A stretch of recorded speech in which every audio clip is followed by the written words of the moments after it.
It's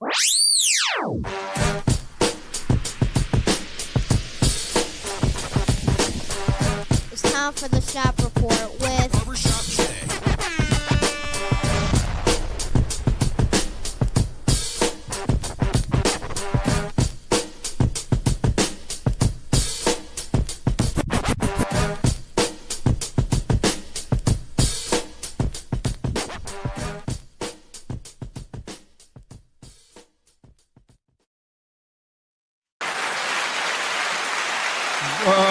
What up, sports fans? Welcome to the Shop Report.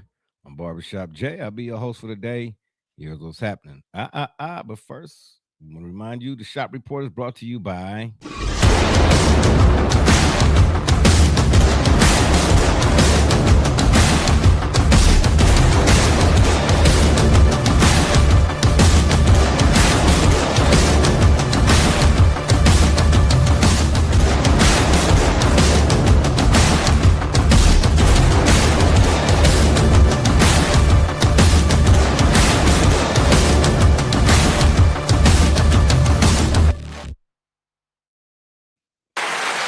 That's right. Legacy Adventure Park is the place where your next paintball experience awaits.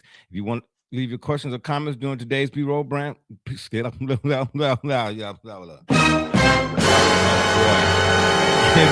leave your questions or comments during today's program, by all means, please do so, and we will throw it up on the screen. And y'all know what's coming next.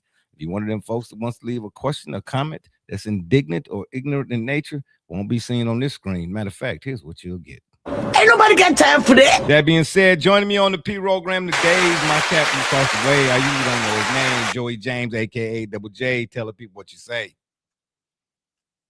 In my best Denny Green, the Pistons are who I said they were.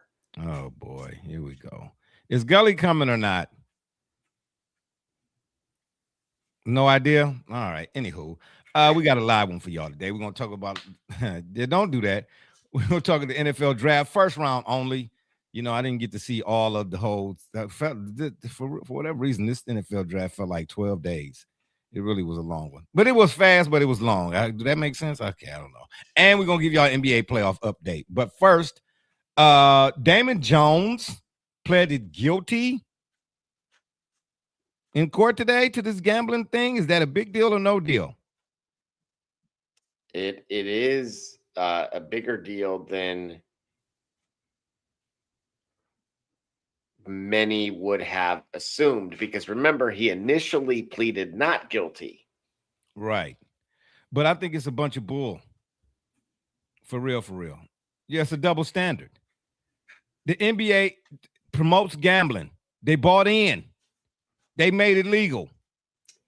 Well, and we just had the Texas Tech quarterback also go to rehab. Exactly. Exactly. So, but they put the number at the bottom of the screen. If you got a problem, then call this number. Well, if you stop putting it in my face, then I can help deal with the problem. You know, I'm surprised. Truthfully, I will say, as somebody that's partaked at one point in time or another, it would be if someone did have an issue. You know, this is unlike any, you know, this is not when Pookie said it keeps calling me. He didn't have it on his phone. How you know Pookie? And who is Pookie? Pookie from where? I know a Pookie. Okay. From New Jack City, man. Oh, I'm about to say, because the Pookie I know, he had a lot of anyway. Okay. When Pookie said what happened now, okay.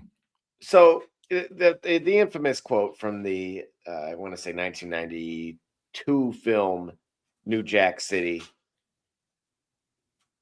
He spoke to Ice-T and said, in reference to a habit of his, that it kept calling him. And the difference or the similarity in this case is that he didn't have a mobile phone, or, you know, where it was being brandished on every, you know, possible platform known to man. You know, you're getting constant contact via email, text. That's my point. Bro. Programmatic advertising. It's everywhere. It's everywhere. So I mean, I get addictions and so, and I get we all make our own choices. I understand all of that, man. You know what I'm trying to say? But um, I don't know. It's very difficult to stay on the right track or not be on the wrong track. You know what I'm saying? When you tracking me. I'm trying to say that may don't make sense, but okay. Yeah, it's just unbelievable. I feel bad for but the NBA and the NFL and all these other entities, they making big dollars, off your addictions. You know what I mean? And some people are not as strong as others. Okay. You really, really want to help me with a problem, or you think I got a problem, then don't put it in my face. Okay. Don't put it in my face. I'm just saying, it's just amazing to me how something that's legal is illegal. Terry Rozier, he got him. They coming back after him too. Yep. It's a lot of folks' names on this paperwork, man. That in the upcoming weeks, man, might be a big fallout behind this. You know what I mean? Think some players gonna get cut, maybe? Well, I'm just gonna point this out in those certain files. It was revealed who the NBA champions were. So I don't quite frankly, I want to shed light on that too. Well, what I've been telling y'all since we've been doing this. Correct. That Rothstein. Exactly. If anybody, shout out Stein. You remember I was the Berenstein or Steen Bears. All right. The Berenstein Bears. Exactly. Let me give a shout out to the people though. Shout out to all the folks that's tuning in right now. You know what I mean? If it wasn't for you, it wouldn't be no us. All right. For we are of the people, not above the people. You know what I'm trying to say? So we appreciate y'all. Once again, we do. For all of you all out there who are not familiar with Arnold Rothstein, go look him up. He was the orchestrator of the fixings of the 1919 World Series. They call it the Black Sox scandal. Okay. And obviously it wasn't no cell phones or drones or none of that type of, technology like we got now. But he was asked, I forget the question specifically, but his response to the person or the reporter who asked him the question, he said, "We can fix anything but the weather." And he emphasized we. Okay. Follow the money. That's all I keep telling people, And once I started again reading more and more about sports, and then being invited to various NBA functions and NFL functions, and establishing relationships with players and so on and so forth. You get a behind the scenes type of deal. It's a lot more that goes on than that which the naked eye can see when you're watching the TV or an AKA television, TELL-A-vision. That's all I'm saying. All right, bro. Once I found out certain things, I got on paraphernalia today. Yeah, you know what I mean? Because listen, hey, this is all for promotional purposes. You understand me? If I find it at Walmart for $19.99, I'm gonna get it. Okay. I'm just saying. But I used to have merchandise out the Wazowski, and I ain't bragging. I'm just saying Mitchell and Ness. I was Mitchell and Ness out. Do you hear me? I had a authentic Jim Brown jersey, the one with the long sleeves, with the pads on the elbows and all that old type of stuff. Yeah, it cost me some gripper slippers. You understand me? And once I started realizing them, and then when I read Tim Donaghy's book, Personal Foul, that really is what did it for me. And the gambling and so just how deep the rabbit hole goes, so to speak. I was like, nah, man, they can keep it. I stopped all this. I gave all my stuff away for the most part. My family members like, man, you giving away your what jersey and your this jersey and what happened? Yeah, bro. You know how some people collect Jordans and shoes, and some other shoes type, keep them in cases and things of that nature. Bro, I had hats and the whole, that was my thing. Collectibles, sports figurines, bobbleheads and stuff, hats, tops and stuff. Oh, bro, I had the whole, I gave all that stuff away, man. They couldn't get no more of my money. Now, I'll watch a contest here and there. I'm already paying for, YouTube TV type of deal. You know what I'm saying? And I watch other things. But to get up and go break my neck to go down there to the stadiums, and I'm not knocking nobody. I'm not knocking your fandom and your so on and so forth. But I'm just saying y'all might want to think, re-look at the whole fandom deal, and it's got to, to a certain extent. Okay. It's got to be conditional. All right. These stadiums, for instance, these billionaires, they telling taxpayers, we're going to move your team if you don't help, if just your city don't help us pay for it. Well, I mean, like, really? Yeah, man, bro. Do you know when the Cavs was in the playoffs, when Brian was here the first time and all of that, man, playoff tickets, bro, you know how much it costs for parking? Do you know how much it costs for parking, bro? I'm talking about stuff. I ride downtown every day. I'm talking about on any regular Tuesday, you park there, it's $5.95 an hour or whatever the case. Man, parking was $300-$400, bro. I mean, I get it. They charge you to sit in it. And I seen something on Facebook maybe a month or two ago. Somebody had put a list of what, and I don't drink no more, but somebody had put a list of what do they call it? The beers. Well, how much a beer costs at each, stadium or whatever the case may be, Matter of fact, I actually got an email this afternoon about a special for this Friday. Yes, yep. Specific to that. Yeah, well, it's ridiculous, man. A bottle of water.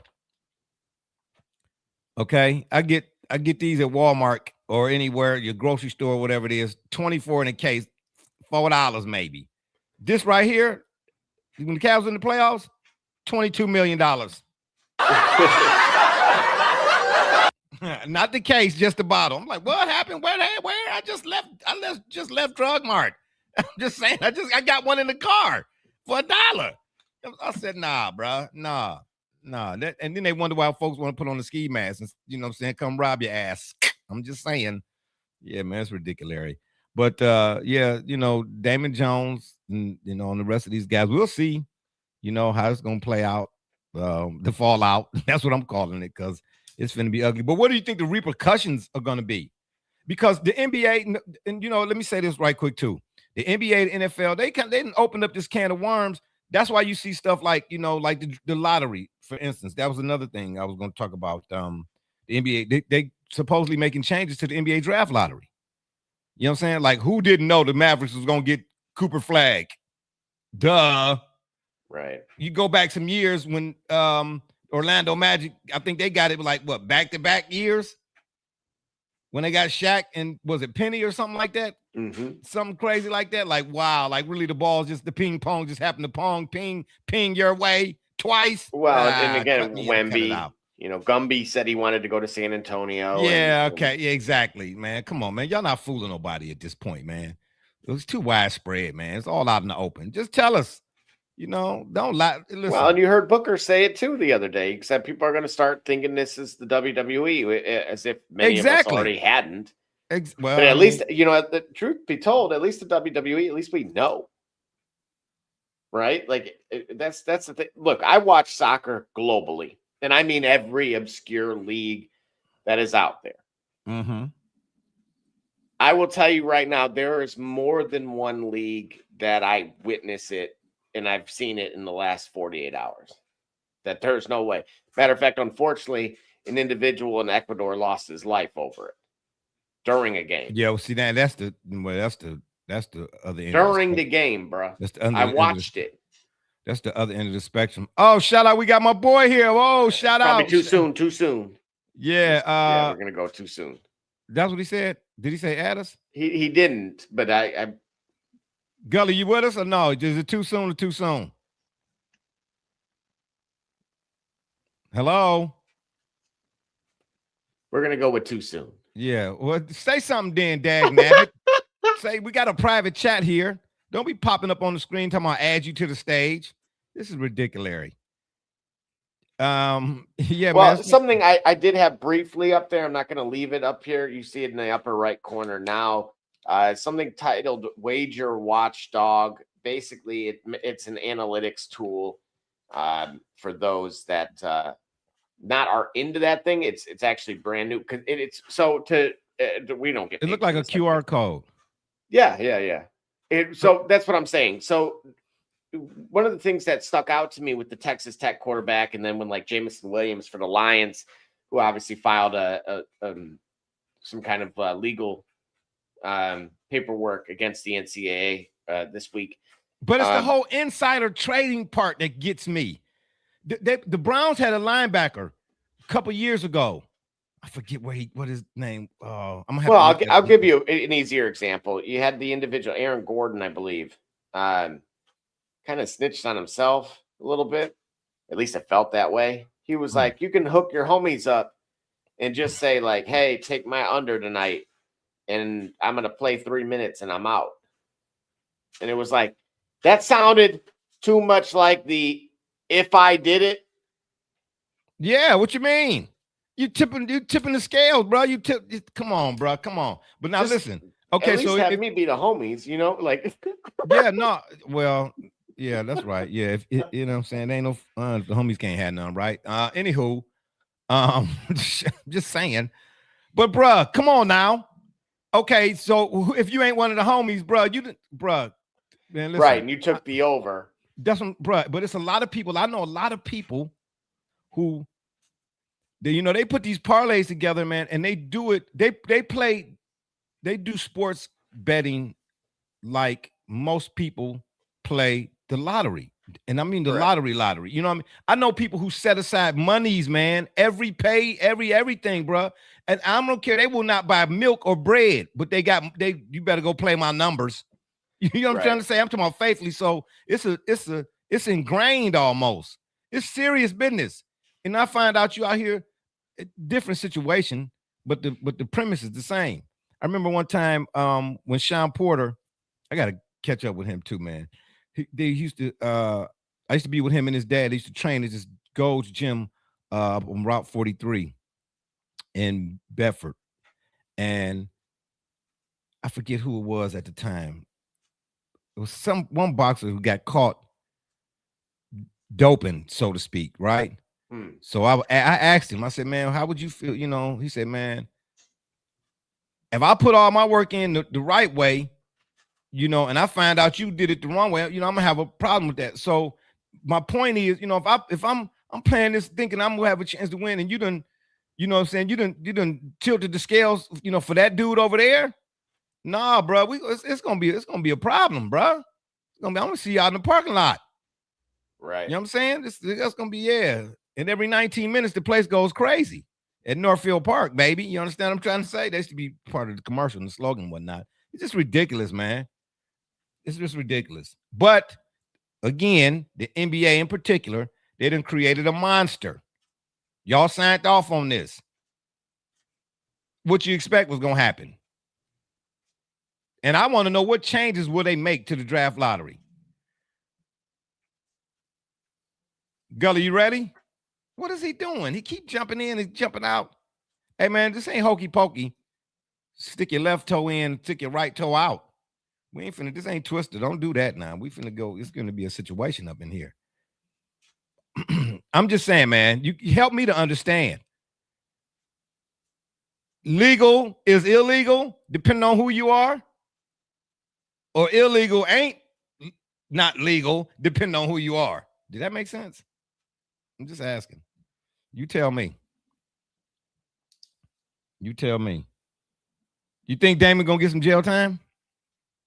Yeah, somewhere in the neighborhood of 12 to 27 months. Oh, well, you said that like so it's just a drop in the bucket. Well, and the thing is, man, the illegal poker game portion of it, I think is more of a that's what we needed to get you. But so the difference being, so they're gonna get Chauncey too, then. Yeah, but Chauncey pleaded not guilty. I mean, we'll see how that goes. He'll probably end up with probation, but Jones, on the other hand, remember, he also acknowledged that he was giving insider information, which is, to your point, exactly what kind of we were just discussing a moment ago. About like, hey, take this dude's under, take this. And specifically what it was, and this is a big deal because of every bit of what you've already stated. But Donaghy didn't do no jail time, I don't think. Yes, he did. Did he? Yeah, dude. I read the book. Hang on. Oh, excuse me. I read the book. Excuse me, y'all. I read the book, and I don't even remember him doing it. But it's been so long ago since I read it. You know, in my memory, like the transmission on the 68 Buick that's been sitting in the garage too long. My memory do be slipping. 15 months. Did he? He did 15 months? In the feds, too. Oh, yeah. That, ooh, wee. Yeah, that wasn't, you know, I mean, don't get me wrong. Crook County in Chicago, they'll tell you, that the county could be as bad, but no, ain't nothing like fair. Ain't nothing like I know, fair time. right? That's what I'm saying. That's a different kind. Yeah, ain't nothing like fair time is a whole different ball game. And so again, we'll see what happens with Jones in particular, but what was one of the biggest takeaways from that was that there was injury reports that weren't public, meaning what was being told to the public was not accurate. Okay, so who we blaming for that? Now, you ain't blaming Damon Jones for that, I know. No, correct. And this is what I'm saying.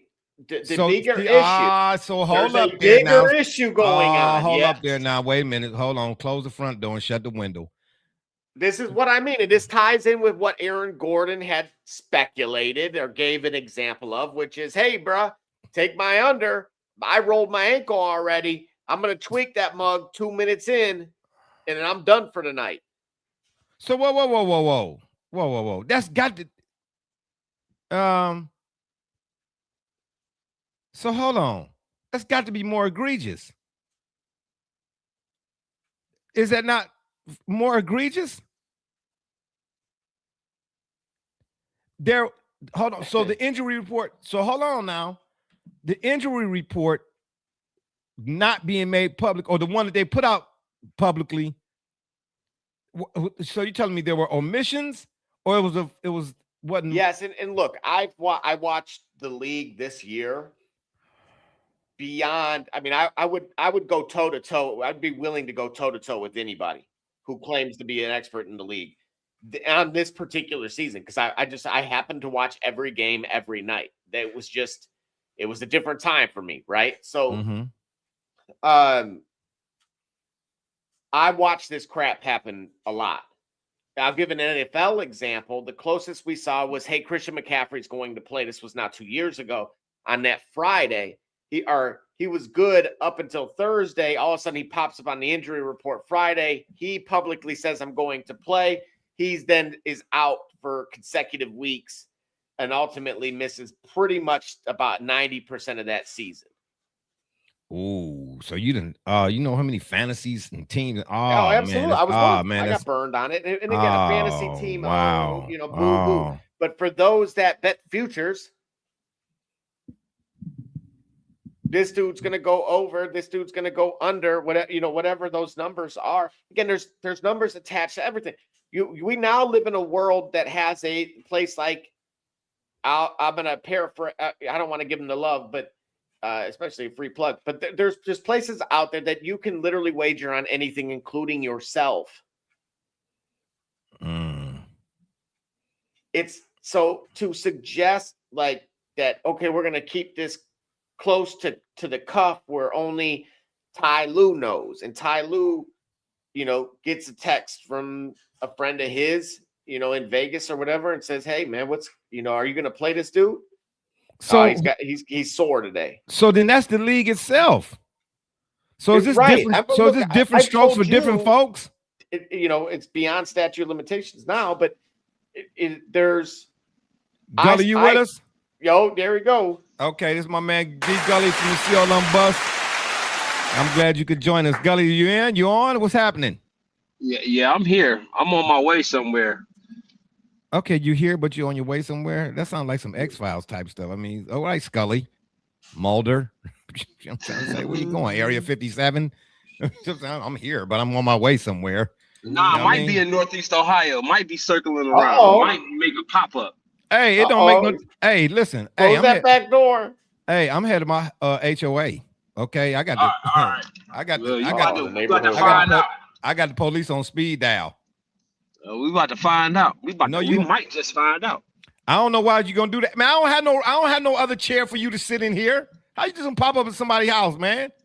That's why it's called a pop up. That's the whole point. Okay, Pookie, you're gonna get popped off one time. You know what I'm trying to say? You roll up on this, you know what I'm saying? Yeah, you know what I'm saying? Yeah. Ain't nobody over here drinking gin and juice. I don't know what's going on with y'all today. But for them to deliberately not put out who was injured and whatnot, bruh. That's who. Okay, who? Somebody got to. If Damon Jones gonna get 28 months, who gonna get how many months, and who gonna get the months for that? Right. Remember, it's always the people. It's always the puppets, never the puppet masters. Right. Okay. All right. So that's what we're dealing with here. Yeah, okay. Clearly, right? Because why do we know a name to it? And you figure so that's to suggest that Damon Jones masterminded the idea. Damon Jones was the orchestrator behind it. Come on, man. Oh yeah, I know better. Oh, okay, gotcha. All right, I know better than that. But right, we got to put a face to it, you know, so the folks can have the fodder and the breadcrumbs to talk about it. Lead them over there. Let the trail go that way. Oh, Damon Jones is this. But the folks behind the scenes, the behind it, you know what I mean? Right. They, you know. Yeah. Okay. Right. It's as we go, man. I mean, it's as it goes, right? It's controlling markets, controlling, like you called it, futures, right? Double J. Mm-hmm. Yeah. Yeah. It's all about the idea of controlling the flow of things, and I'm surprised at how I still keep getting surprised that the money's behind the things and the way it moves. Like shouldn't I be over it by now? You hear what I'm saying? Like for myself, like man, for real, like it's yet another way, yet another means, and I keep getting surprised, like at what I shouldn't be surprised at.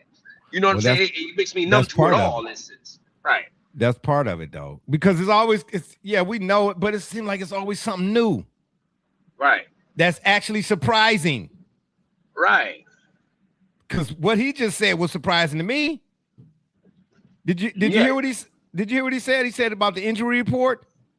Yeah, I know y'all said Damon Jones, and unfortunately, that's the whole point. That kind of speaks to my point. See, and it's almost like my grasp of the conversation is almost indicative of the overall problem itself. I didn't know in full context what y'all said, but the one name y'all said that was involved in some funny stuff was Damon Jones, and that's like exactly how the narrative needs to be pushed. We don't know the truth, but we just know Damon Jones. You follow what I'm saying? Yeah. Well, we know. We do know the truth. That somebody got caught in some gambling type of stuff. But we know one name. We know Damon Jones. Right. Because when this first broke, so to speak, there was some mafia and all that old type of stuff that's supposed to be involved, but we ain't hear none of them names. Right. Well, and again, that was in the court proceedings. That Damon Jones was in a scheme to sell non-public inside information, injury information to gamblers. Okay, but so this now falls outside of the scope of a poker game, right? So he was getting information from a team trainer and used his closeness to players to know who was sitting out or limited before it was publicly known. So again, before the line changes. So I know an influencer, we'll call him, that publicly tries to put plays together for people. And he'll say, okay, I like this matchup with this dude, right? On a live, no different than us. Mm-hmm. And within minutes, that player is pulled. You don't see, they are off just about every major sports book that's out there. Because is it simply because he said it, or is it already due to line movement? Right? It's got to be some combination of the two. But the difference is it clearly implies they are watching him. Oh. It has gotten to the point where even platforms like FanDuel came under fire about a year or so ago because they made a policy change for essentially what we'll call parlay trains. Meaning you, me, and him all made the same one that paid the same amount, and it hit, and they can refuse to pay it because of that. What? And this is before the Guardians pitchers got it. That's right. Where I was going next. Well, if you remember with the manual, I sent you guys the third party that we could pay $250 a share on a manual Class A.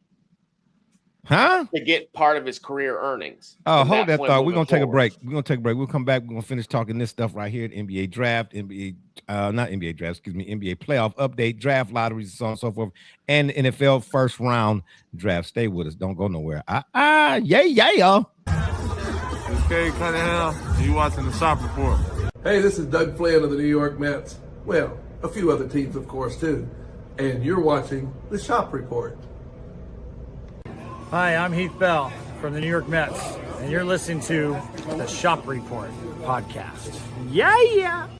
Hey, C.O. Moore, tune in live to the Shop Report, man. Checking in with the Chicago Bears. You heard it here first.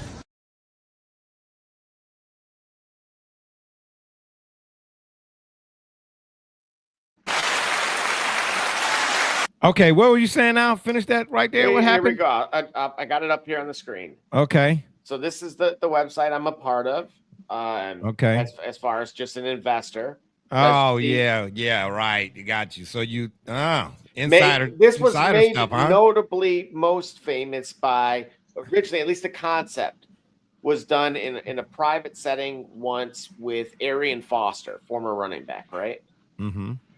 And he got a lump sum up front from a group of investors, and then in exchange, he of course signed that big contract with the Texans. Many moons ago, and essentially this is that same concept. So you can browse current players now. Emmanuel, Class A was one that I immediately had recognized, and it was about $250 a share, if you will. And again, here's what's been raised. Here's the share price on this particular individual. And basically, you get a percentage of the career earnings. What? This is also very common in race cars. In the F1, the F1 side, as well as I thought it was NASCAR too. Yeah.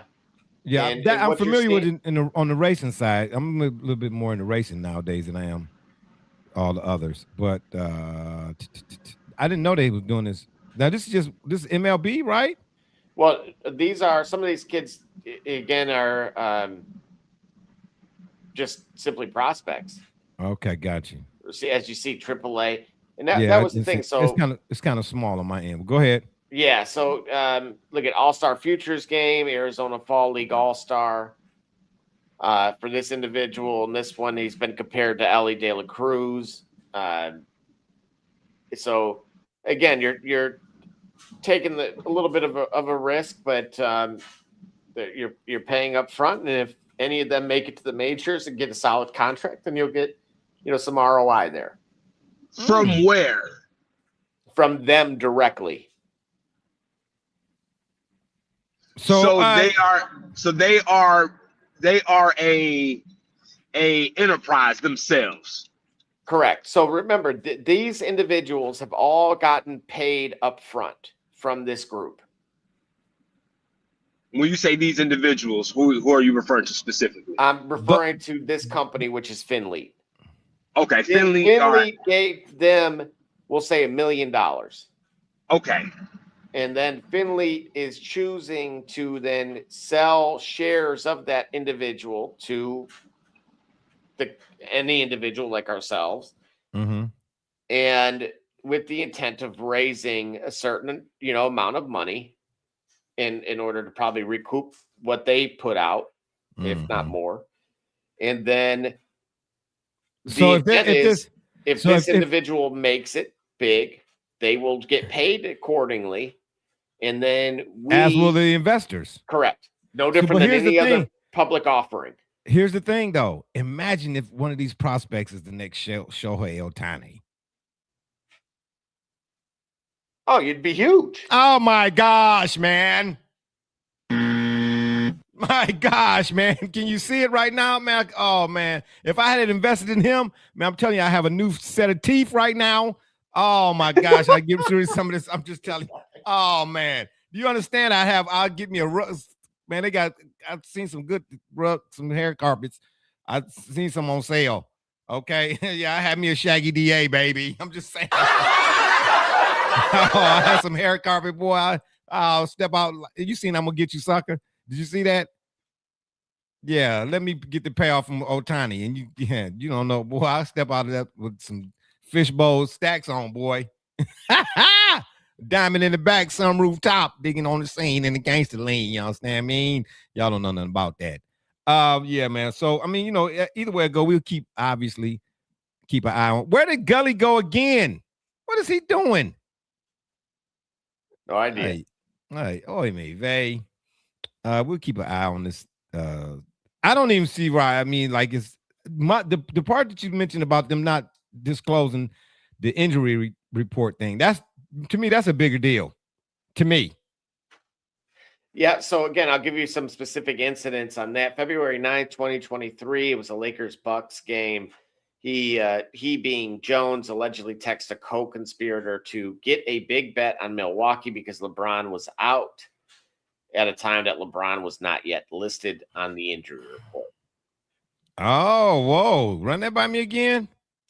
So again, this specific incident is from February 9th of 2023, in which the Lakers played the Bucks.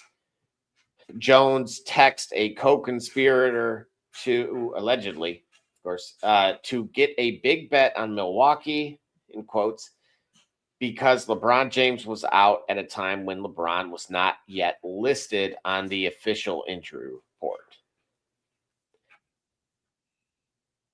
Oh, wow. And then additionally, January 15th of 2024, this was the Lakers Thunder game. Jones allegedly sold information that Anthony Davis would have limited minutes due to injury. However, the tip was incorrect and he played the full minutes, leading to a refund request. I've said it before and I'm gonna say it again. Sports gambling is a ticking time bomb. It is. The question is, how did he get the information on LeBron? What do you mean? Who told him? Oh, I'll give you 1/3 of a 13th of a third of a guess. Man, well, that's a big deal for the face of your league at one point in time. Still is to an extent. It because it likely came from the horse's mouth. Wouldn't one agree? You took the word out. Allegedly. I was just going to ask you who you think it came. You give me one guess who you think it came from. Well, I think that the fact that one was accurate and one was not could only imply who would allegedly seem to make the most sense. I'm tiptoeing on that. I'm walking on eggshells backwards. Yeah.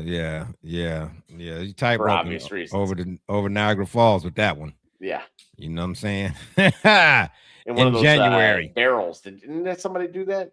Oh man, there's been a few people that went over the side in the barrel. You didn't know that?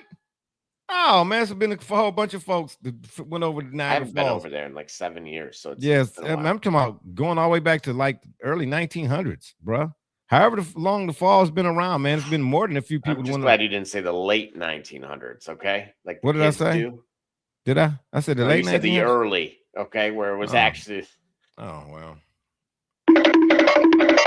Rumbling, bumbling, stumbling. You know what I'm saying? That's what we do here. Yeah, man. Niagara Falls, man. Please. It's been folks went over in their underwear. You know what I mean? Yeah, man. Please. Somebody had to wash their drawers or something. I don't know. You know what I'm saying? Why not just get a Maytag? I'm trying to say, seems a bit extreme if you're asking me. Oh boy. Yeah. Okay. Well, let's get to some of this NFL draft talk. We are only doing the first round. You got me a graph, anything up there, Double J? And we're gonna talk about who graded out who. I know the whole idea on paper and what, but what's interesting to me is that some of your national prognosticators, if you would, or pundits, when they did this, who got the best grade. Now, granted, you don't know what a prospect is or will be, or draftee won't be until we actually see him on the field and all that old good type of stuff. But as for right now on paper, but a lot of the pundits, had the Browns like at 27th in terms of grade, like they ranked them, and I was like, what happened? Now me, and my thing about the Browns is, I believe it when I see it because I've been watching them since the days of Municipal. But and I mean, my gosh, I can't leave out the fact that they haven't won the division, their division, since it was renamed the AFC North. Okay, so how long ago was that? So yeah, there's stuff on record. Okay, I got evidence, but I believe that Barry hit on. I believe he hit on everything. I do. I believe he hit on everything. Now, Fano, I expected when he got Concepcion, that threw me. I was like, oh, here we go again, man. But then when he got Boston, and then then the I forget the young man's name from Toledo, who was like, the Browns got guys in the later rounds that many had prior to projected to go earlier rounds. Does that make sense? Mm-hmm. The safety from Toledo, man, I'm talking about early on. With this past season, and I think last season, he was getting a lot of pub, man, a lot of conversation, man, about being a potential first round pick.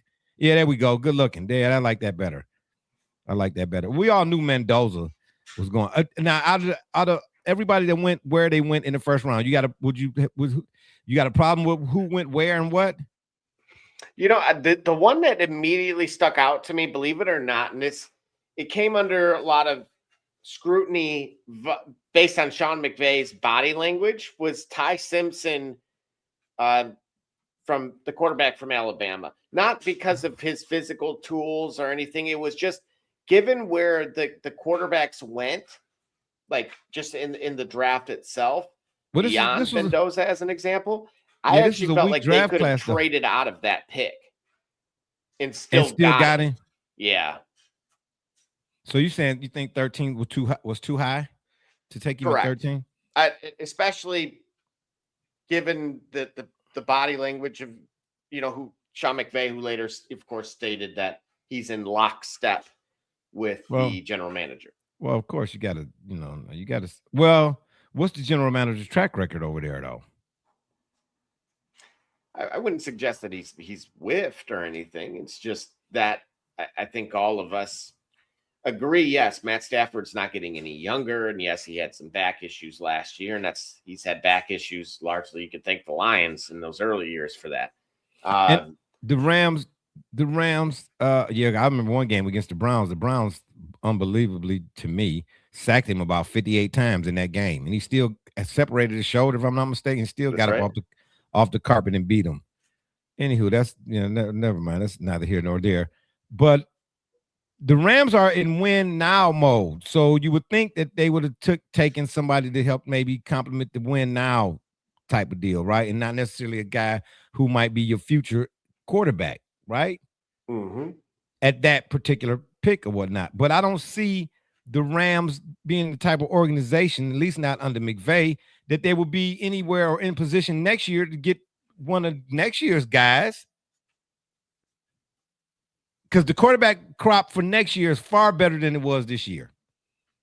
Unless but McVay and there's who are the, give me three of the who you might consider to be NFL quarterback whisperers. Shanahan, McVay are two. And then the McConnell in Minnesota. Yes, that'd be fair. Well, I mean, they started. Well, wait a minute. What do you do with JJ, huh? I was just about to say. So I'm just saying though. So you got to figure, my saying when it comes to stuff like this, man. I don't care what sport it is. And I can say this about the Browns.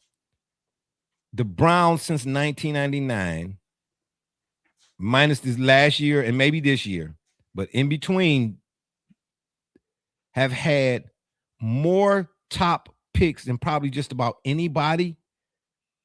And I'm just going off the top of my head here. The majority of those picks either flamed out, no longer in the league, or they're not even Canadian worthy, CFL worthy. I'm just saying. So Well, you know what? I want to give a little love here. I'm going to be in the minority big time. Oh, Pavia. You can come Pavia. Yeah. Oh, my gosh. Oh, please stop it. I am. Because you know what? Oh, stop it. They came after the character. Well, he was running his mouth. To the nth degree. And the kid goes undrafted for probably outside of his height. It had a lot. Look, we've seen small hands with Kenny Pickett get a 7-year career out of it. So yeah, but you know how the NFL do now. Well, you can't come. You can't come out talking. You can't be fly talking and think they be like, oh, well, you're gonna get to walking. Okay, well, right, because what did he say? He was going to represent himself. That's dangerous talk. Hey, listen. Hey, I'm just saying. I mean, I'm all for entrepreneurship. Just saying. Okay, but he negotiated somehow. Right. I'm gonna say it that way, just based on what everybody else has unfairly, labeled him. He somehow negotiated a 3-year deal with the Ravens. Shout out to that. Shout out for that. Absolutely. So call it what you want. He got it done, and of course, I will double down on what you're saying about why, if I'm Sean McVay, I would have been arms crossed, a little ho-hum as well, because I've told you about Darian Mensah in particular since he was at Tulane. And then, of course, he went to Duke last year. It got them, that only resulted in them being he's balling. Yeah. And now he's at the U. Well, I mean, ain't nothing I can do. I'm not a U fan no more like that, bro. So ain't nothing I can do with the U. You know what I'm saying? I can just watch it. Look, I've told you about 2 quarterbacks in particular. I told you about Dante Moore from Detroit King, and he's projected a top 3 pick. And Darian Mensah from in next year's draft? Yes. Oh, absolutely not. Absolutely terrible. They got Dante Moore, Darian Mensah, and of course, Arch Manning. We talk about futures bettors. Right. There's your Heisman. One of them, So you betting on Arch Manning? I'm not. I'm not a futures guy. I can't. So wait. I need something I feel like is most likely going to occur, and I ain't trying to wait that long. Okay, so what about Chambliss and Lenore Sellers? Well, Chambliss has an injunction filed by the same county that Ole Miss is located in. But they got Lenore Sellers going to the Browns. Oh, hell no.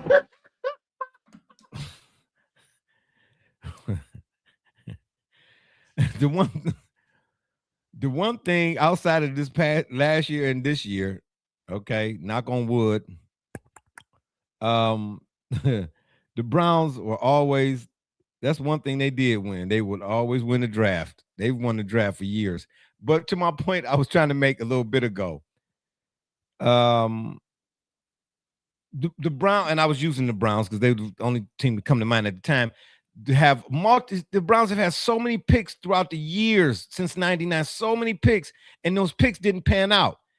Now, part of that's because the pick, Trent Richardson. Oh, man. And at the same time, or on the flip side, is who's doing the picking. Mm-hmm. You don't send me your resume and tell me you're a top 5-star chef or whatever it is, and I go get you and I own the restaurant. I go buy I import lobster from Maine and, shrimp from, well, probably not from China. I'm just saying, work with me here. Well, I'm just saying, I get you all the tomahawk steak. I get you all the best ingredients, and you keep setting the kitchen on fire. I'm gonna have to that's my fault for not checking your references. You know what I'm saying? I find out that you can't even flambe a hot dog. I'm just saying. Oh no. So it's who's doing the cooking. You understand me? Tony Dungy said, I have to say this every time. And if I have to say it and keep saying it, so be it. I'll say it till I can't say it no more. Mama said, Mama sa mumaku sa. He said, any pick can be a hit or miss. The book was called Quiet Storm, by the way. Very good read. He said, Tony Dungy, any pick can be a hit or miss, regardless of when and where picked. He said, the key to a successful draft is, do you have the people in place who understand how to minimize the risk? See, that's what's most likely going to occur. Do the Rams have that in place? The reason I'm going to lean yes here. Okay. Then taking Ty Simpson at 13. Then taking Ty Simpson at 13 is that's a no-brainer. Yeah, if you feel like they got the folks in place. Correct. Well, look, and that's what I'm saying. This is, in fairness, this is a difference of opinion based on where they're sitting, where their seat is at the table, right? The GM's looking at this and saying, look, in a year from now, you're absolutely right, Barbershop Jay. There's going to be way better quarterbacks potentially and more of them. That unfortunately means they're going to go faster. And I anticipate us having a better season, meaning a worse pick, which means we either are going to have to trade up for one of them, and we may not get our best fit. So you saying that they took Ty because he's their best fit? Correct. And he's their best fit based on what? Because listen, if the student is having trouble with information, at what point do you take a look at the teachers? What I always say, right? So do you feel like he's their best fit because they got a whisperer? Well, I'll just say this. There's a reason no sitting U.S. president has ever put their kids in public school. Whoa. Hold up there now. Wait a minute. Whoa. Was that whoa. Let me give you a button there. What happened? I didn't see that. I don't think is that breaking news? It might be. I mean, breaking news. I feel sorry for it. Broke something. You broke something over there. I'm trying to tell you. No president has ever put their kids in public school. Oh, wow. That's a new one on me. I didn't know that. I don't know. Is that a good thing or a bad thing? Or what you telling me? Terrible thing if you believe in the public school system, unfortunately. Well, or at the very least, it's a do as I say, not as I do. Wink. Yeah, that's a whole nother story and conversation for another day because. Well, and to your point, it was, like you said, who's doing the grocery shopping? But then also, where are they? If I'm telling you, look at me, the CEO, bite into this object. Yeah.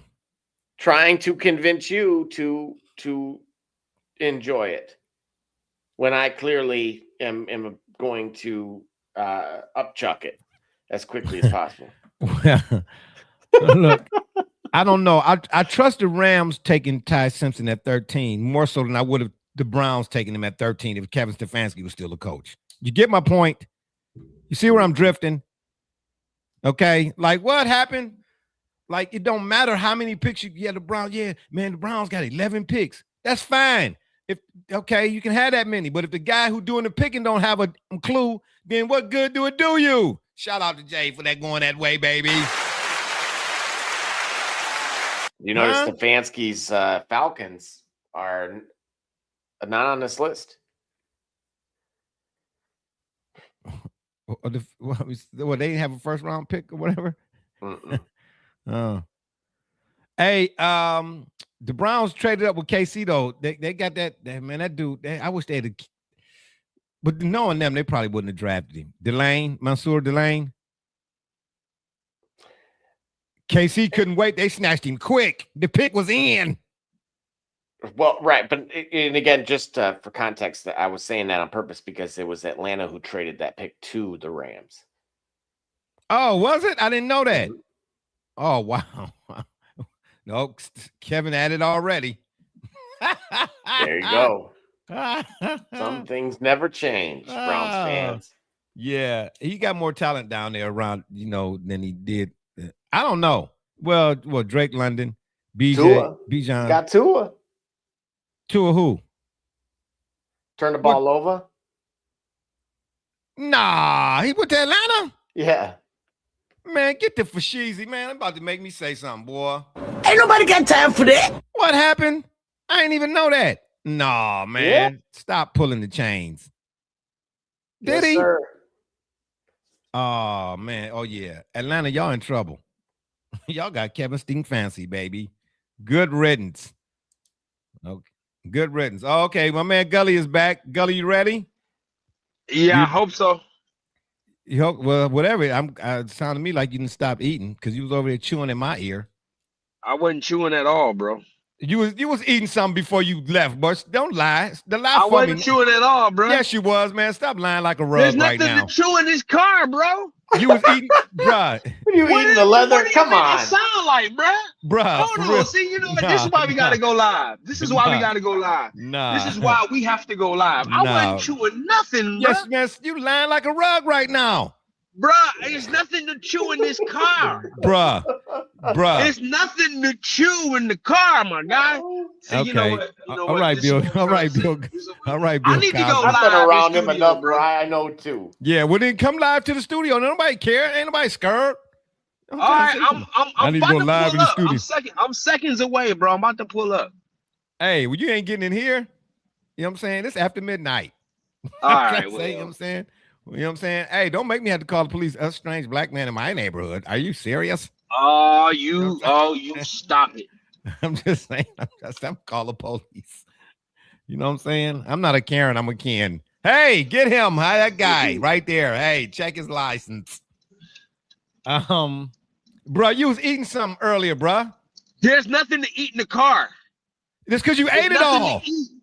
But there was nothing to eat at the time you said I was eating. I wasn't eating nothing, bro. Well, that must have been your Let me tell you stomach what, rumbling listen, then. I heard tell you how what. you was Yeah, over- Zaxby's. Yeah, I don't know where he was Zaxby's, but I know I heard it sound like a camel. I wasn't there's nothing to chew, Like bro. that. I was like, whatever it must be good, man. He over there slacking and smacking, baby.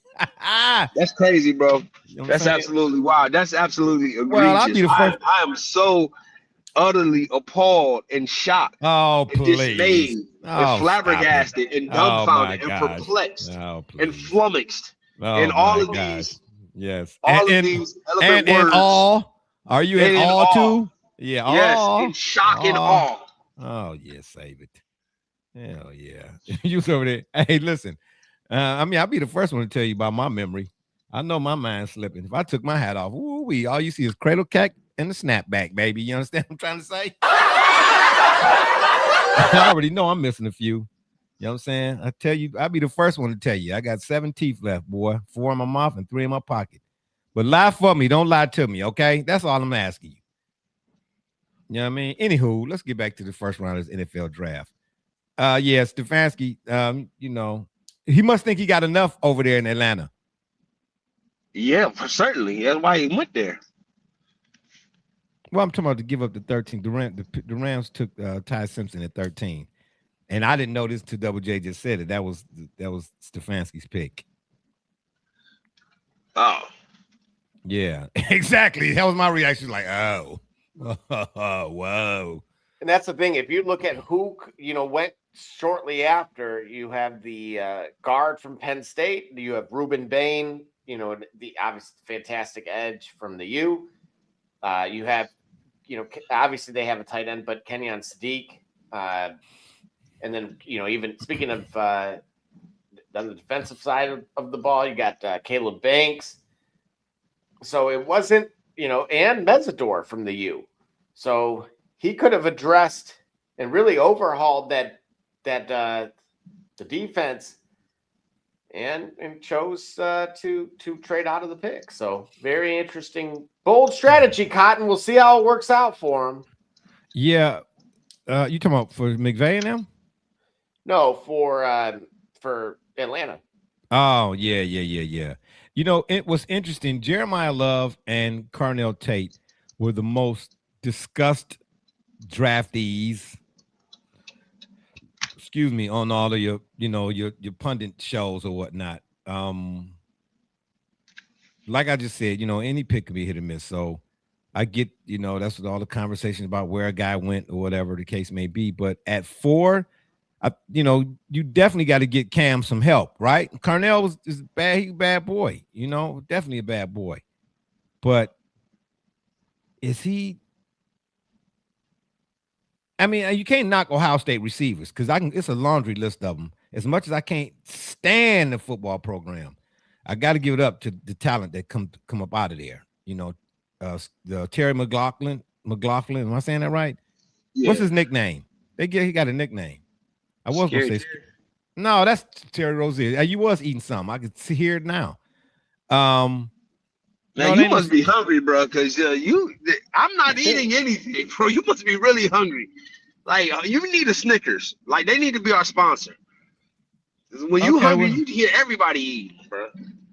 Okay, well, first of all, this I don't know what that's supposed to mean. That means you hear stuff because ain't nobody chewing nothing.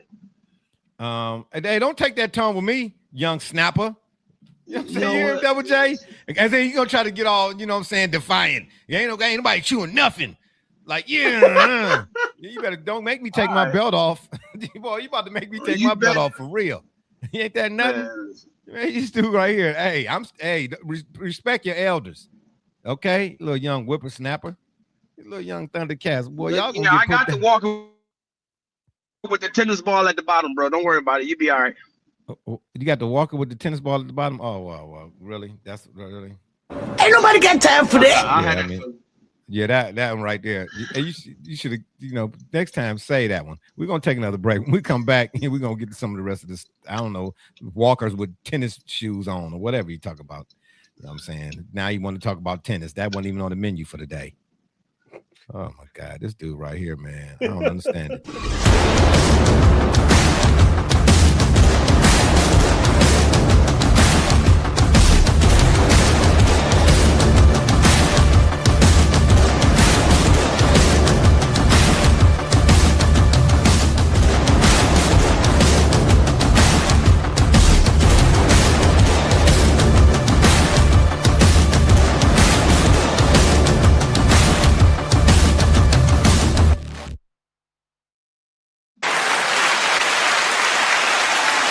All right, that's right. Legacy Adventure Park is the place where your next paintball experience awaits. I can't wait to get there. You know what I'm saying? After I get rid of my walker with tennis balls, tennis shoes, Diodoras on the bottom of them. I don't know what the heck that's supposed to mean. Ain't that nothing? You know what I'm trying to say, boy? I tell you, these little young whippersnappers, boy, they're getting out of hand. But I don't know. I mean, Carnell at 4. Is that a good fit?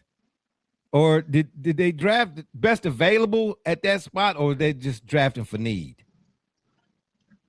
And how can you question him really? That's like questioning Ohio State's pedigree, wide receiver pedigree, because they got it. Well, that halfway answers the question.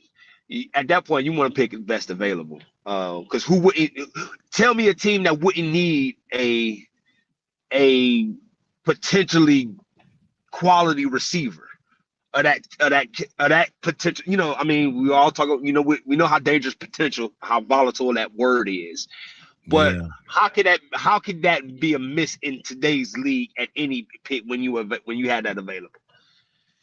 Like name a receiver core that in the league that wouldn't benefit from having somebody like that.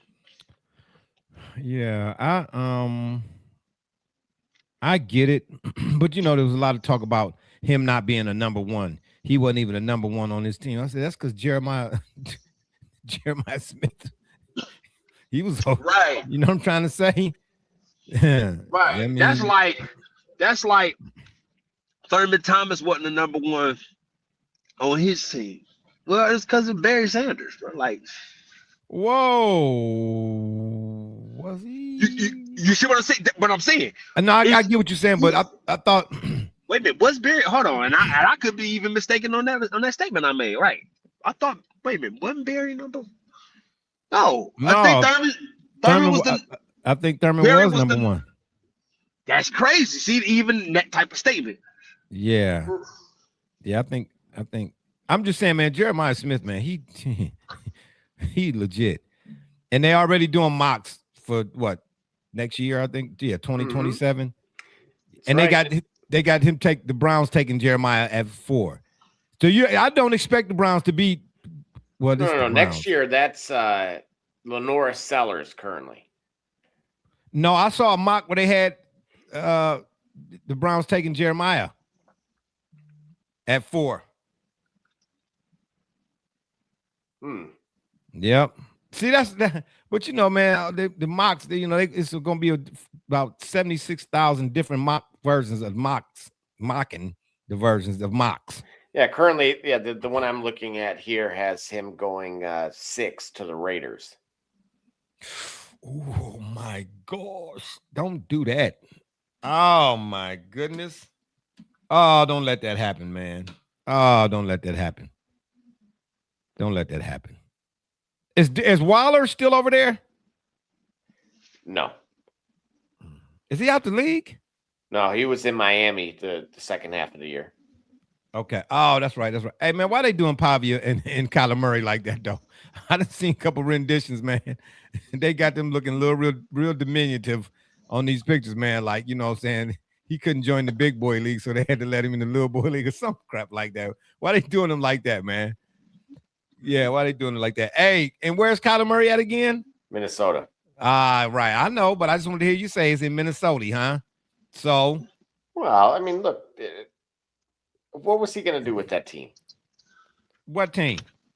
You know, Harrison isn't. Oh, no, I know. Yeah, blame it on Harrison. Oh, please. Oh, wow. Yeah. They clearly had such a stellar backfield with running backs, right? Bruh, the Kyler Murray experience was over when it first started, bruh. I'm just saying. But hey, look, let's just see what he does in Minnesota. All right, we'll see if the like you said, one of the whisperers. Man, he wasn't doing his homework. I can whisper to you all day, but if you ain't doing your homework. Look, hey, me and Gully, I think we saw Gully. Didn't I show you that film? What film? Which one? With Kyler Murray, where he just he acknowledges that the edge is there, and then like that the blitz was coming from the right, essentially, and then just snaps the ball, completely ignores it. What? Yeah. There was just some things that as just speaking from limited experience, there were just certain things that one couldn't ignore. That he had more Jamarcus Russell in him than he did Murray. He wasn't watching the tapes. You didn't have to imagine you're looking at your line, you're looking at the protection, and then you're looking at what they're essentially showing they're going to throw at you. Mm-hmm. And you make no adjustment to said protection. You actually turn your back to it. And what happened? The blitz is coming from. And what happened on that particular play? It didn't end well. Of course. Right. Barber shop, check the chat. Yeah, I did. Okay. Yeah, you just stay right where you at.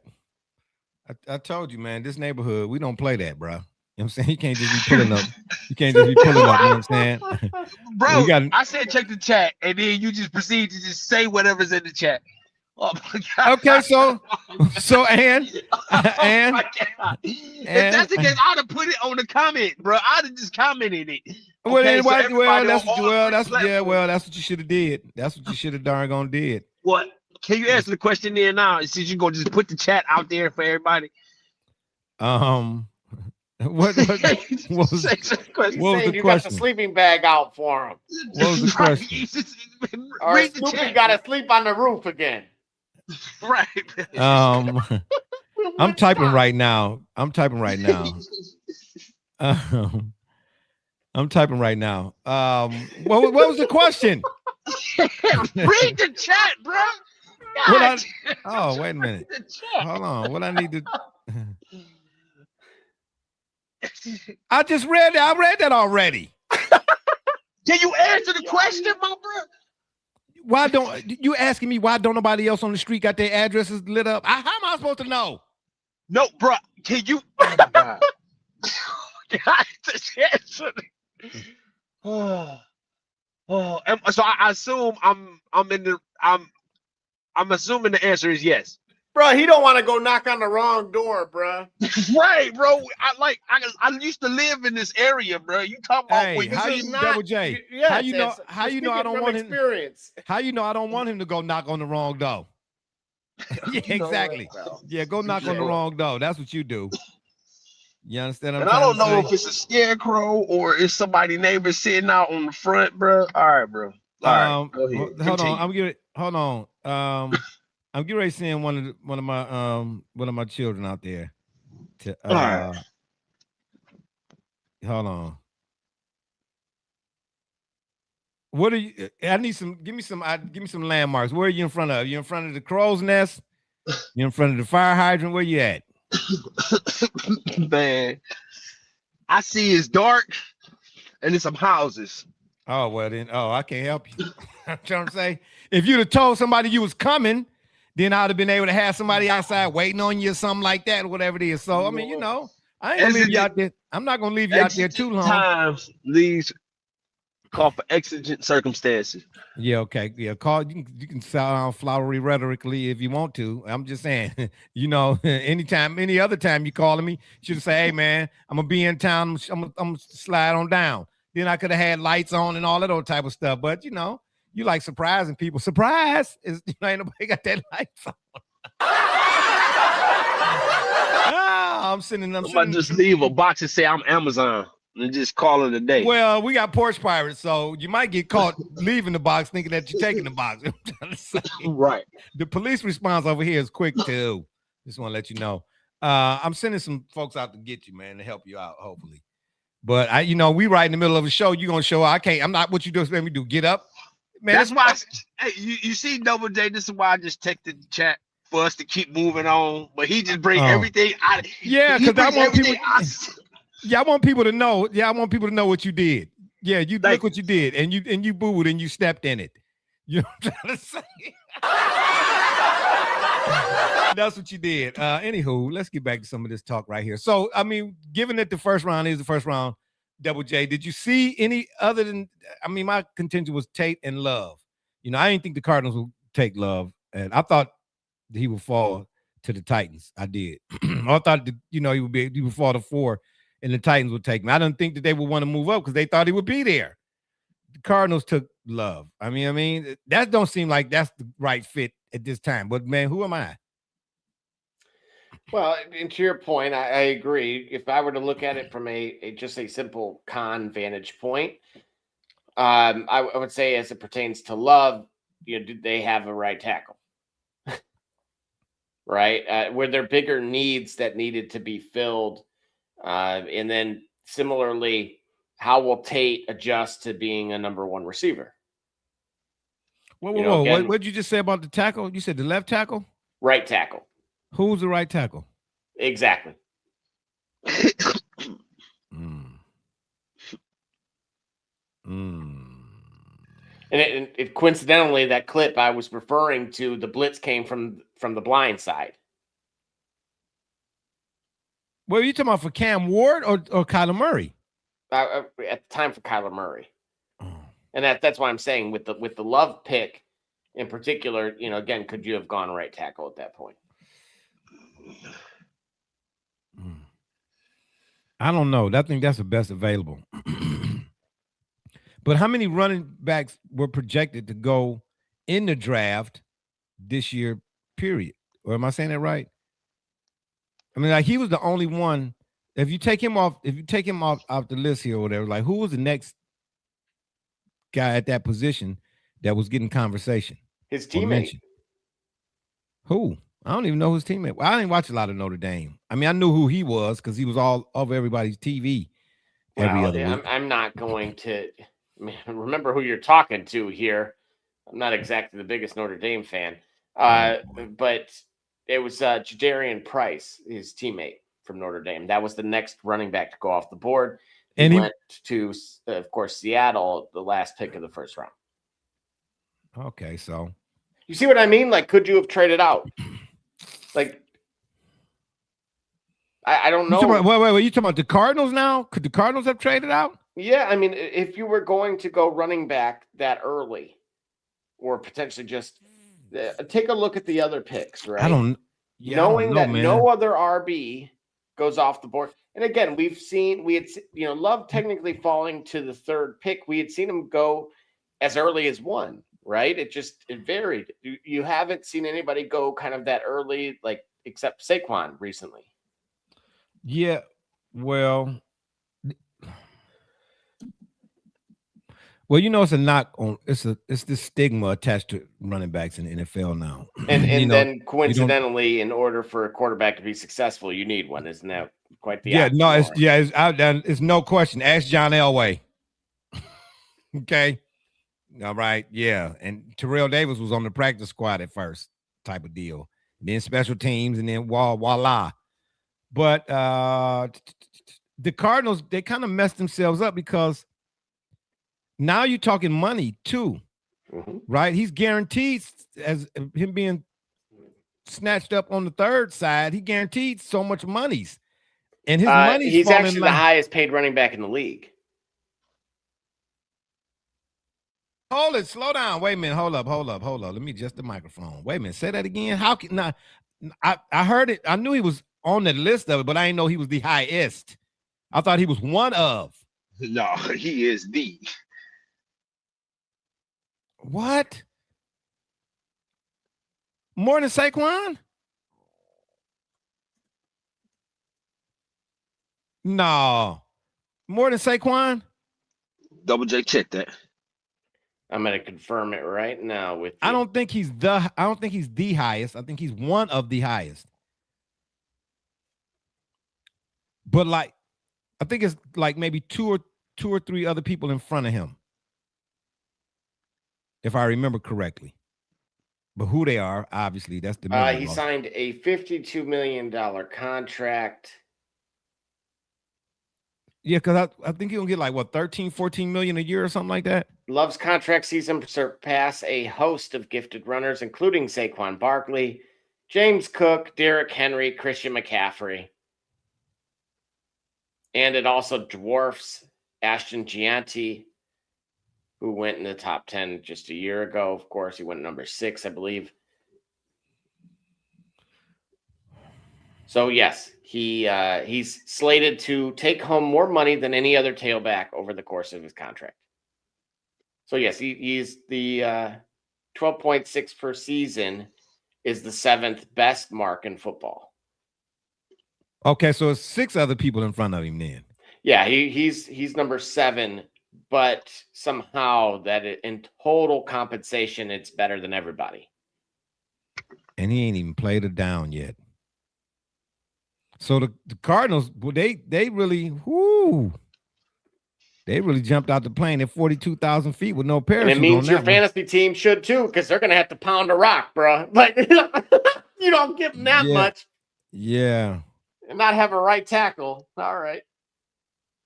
Bruh, how he one of the highest paid this upcoming season and ain't played a down yet? I ain't mad for him. Now, wait a minute, sir. Here you go now, sounding real yesteryear. Well, this ain't NIL we talking about. We talking about the professionals now. That's a whole different ball game. We ain't talking about student athletes that can't get a cheeseburger or it's a violation. Or it's a violation. You know what I'm saying? But you got my jersey in the window on sale for $500, but I can't get a McHappy Meal unless I'm going to jail. No, we talking about professionals right now. Okay, I'm just saying. All right, this is the ultimate right here. Okay, don't leave NILs and all that. Leave the college stuff. Leave that out now. Don't do that. Nice try, but no cigarettes. You understand me? Yeah, bro. Well, we gonna see. I mean, are you? It sounds like you're against the move. No, I'm not against the move. I'm just saying the Cardinals, but they put their neck out there. Would that have been the case with anybody that they would took? Is that if you're the third pick type of deal, no matter what? Well, yeah, I mean, it would have been similar compensation for sure. Regardless, regardless of. So again, I mean, otherwise, if you feel like. Or is that because of the position? Is what I'm saying. No, not the draft position, the playing position.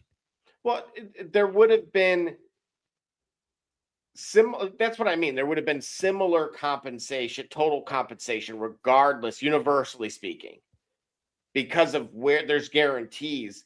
based on those positions. Okay, so it's guaranteed monies based on you being the third pick. Correct. Okay, so if Carnell Tate had went third, he would have been up there as one of the highest paid. Absolutely. At his position. And that's the thing. Nobody's going to bat an eye about Mendoza, but at the same time, the same is true, right? We've seen this time and time again. Where I've told you I couldn't pick a quarterback in the top 3 like that, just because of, historically speaking, the percentages of those that have gone good versus bad. And historically, it's not fared well. All right, then right quick, before we get to some of this NBA talk, we're going to take another break. We're going to come back and talk about the NBA playoff update because there's some stuff going on here with that too. Then I got another little tidbit I want to throw in. Who do you think, which team graded the best, in your opinion? On paper, obviously. Cleveland. Yeah, I think the Browns. Yeah. As a homer, I'm gonna say Cleveland. I don't. What's that link right there, Double J? What's that link? I looked in the chat. What's that link? Oh, no. That's just something to watch on your own time. Okay, got you. Yeah, no, you might as well just tell her. What is that? Yeah. Well, I said what I said. I said, what's the link? Because I can't read all of what the link is. But if I could have, I would have. Well, those, all right, I'll tell the world. There was a South Park episode that came out around 10, 15 years ago that plays on what you were discussing, which is the student. The Browns winning the Super Bowl? No, that's not it. Settle down. Pipe down.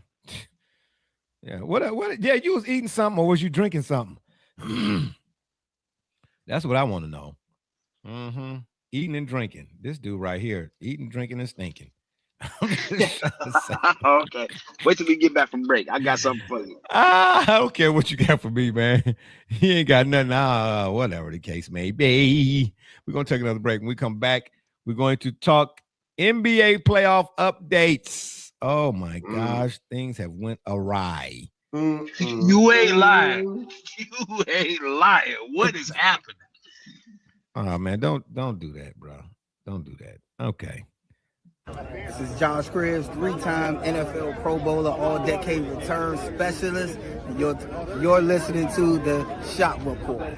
Cleo Miller, former Cleveland Browns, and you're listening to the Shop Report. Hi, this is Dick Ambrose. You're listening to the Shop Report, and go Browns. Hey, this is the top dog, Hanford Dixon. Listen to the Shop Report. This is Ernest Biner, and you are listening to the Shop Report. Hey everybody, Jimmy Haslam, Cleveland Browns, and I can tell you, my favorite podcast is the Shop Report.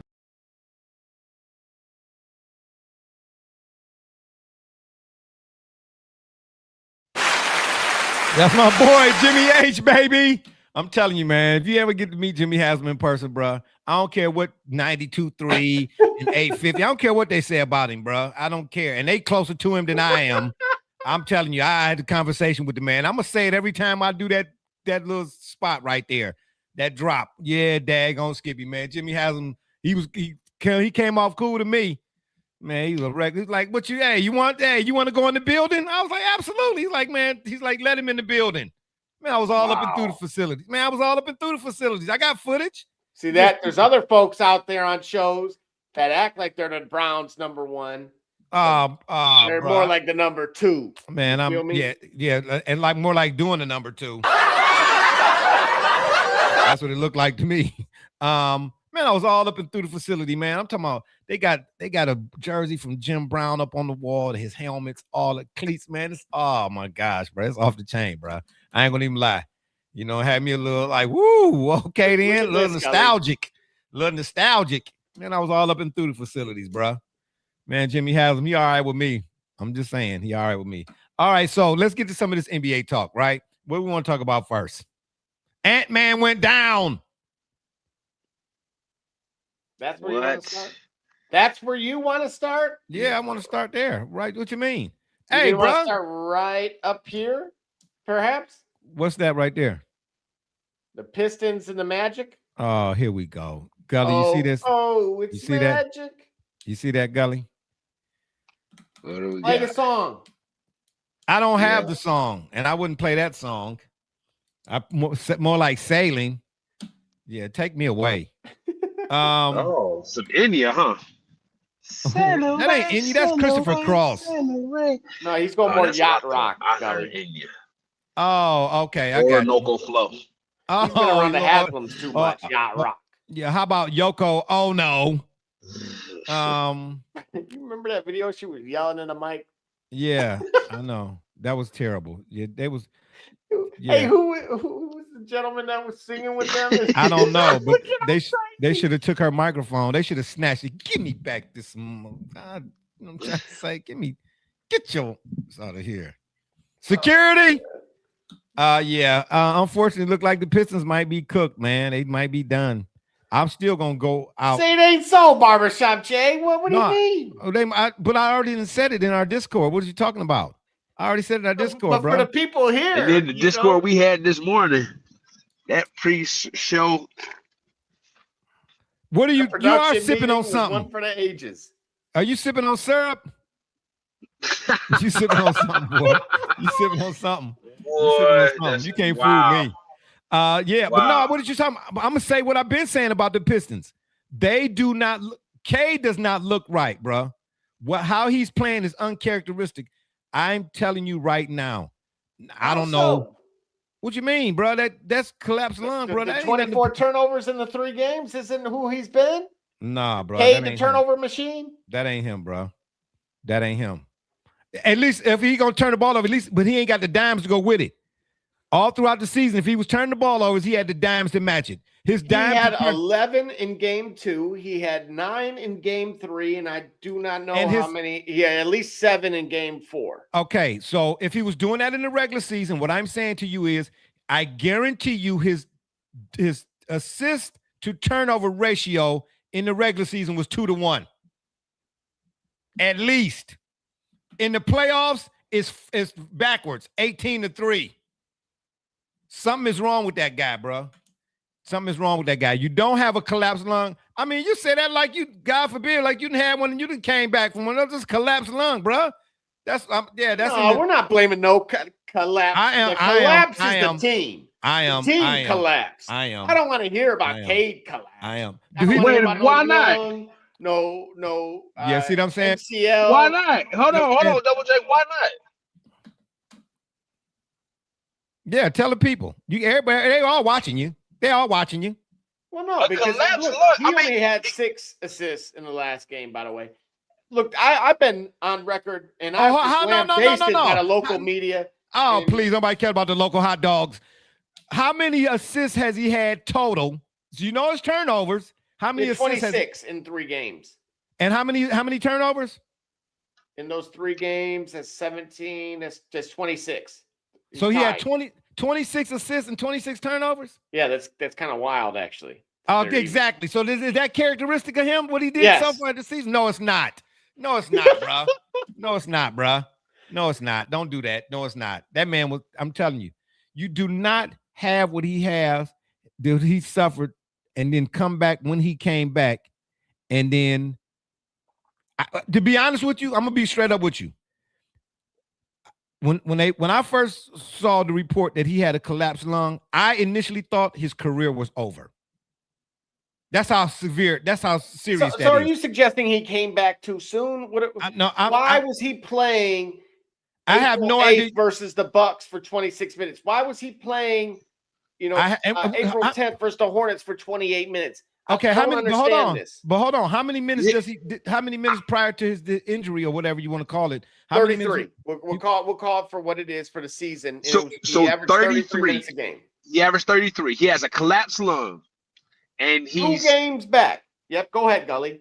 2 games back. He's now putting up 6 less minutes than his average. 5. So, and you don't see the problem with that Barbershop and I see. No, I of course not, because he don't. I'm asking why on earth would he be logging that type of minutes when they had already sealed the number 1 seed? You got to talk to. You got the front office tickets to JB. No, I don't know. JB ain't here no more.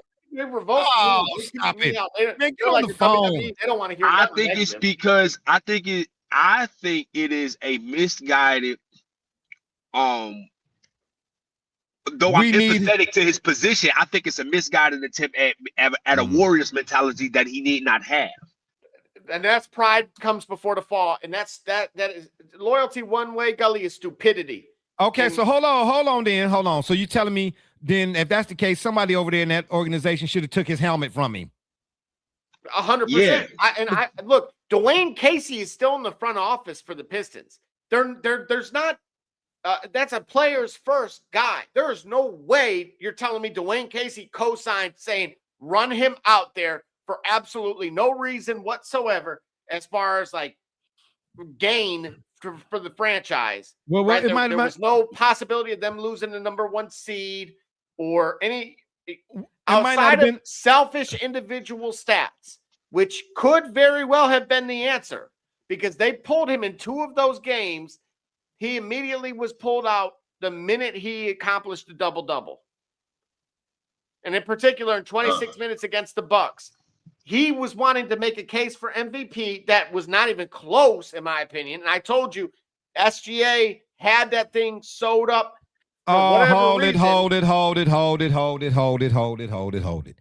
Then that's why I don't place no stock in Hall of Fame and MVPs, and I don't place no stock in none of that type of stuff because it's a popularity thing. Because for real, if the MVP award regular season, it's no other, was given out based on what it should be given out on, like when the NFL time for Terrell Owens should have went in the Hall of Fame for, if we really giving it out for what it's supposed to mean, then Cade Cunningham was the MVP. Because 2 years ago, bro, you on everything, bro. Because who was more valuable to their team? Listen, I got multiple jerseys signed. I don't care about none of that. I would be. It's in my financial interest. Oh my! To have win the MVP, and I'm literally saying absolutely not. And hold on, how do you just hold on, Gully, hold that thought. So help me to understand this.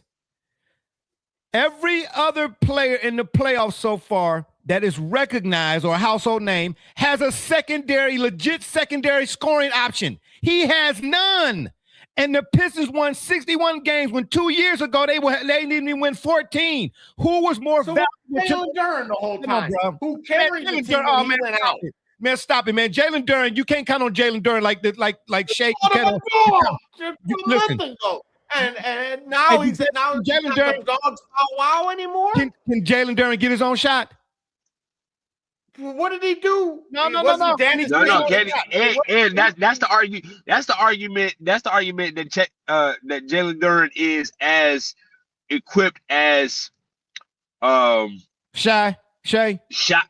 No, not Shai, but Brown from Boston, Segura from Houston, or Luka from LA, or De'Aaron from San Antonio, or any other top 8 teams or the top 8 contenders, that their second option.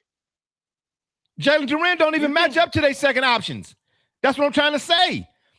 Listen, Cade Cunningham. He's a max player, Barbershop Jay. They maxed his salary out. Hey, is Rudy Gobert a max player?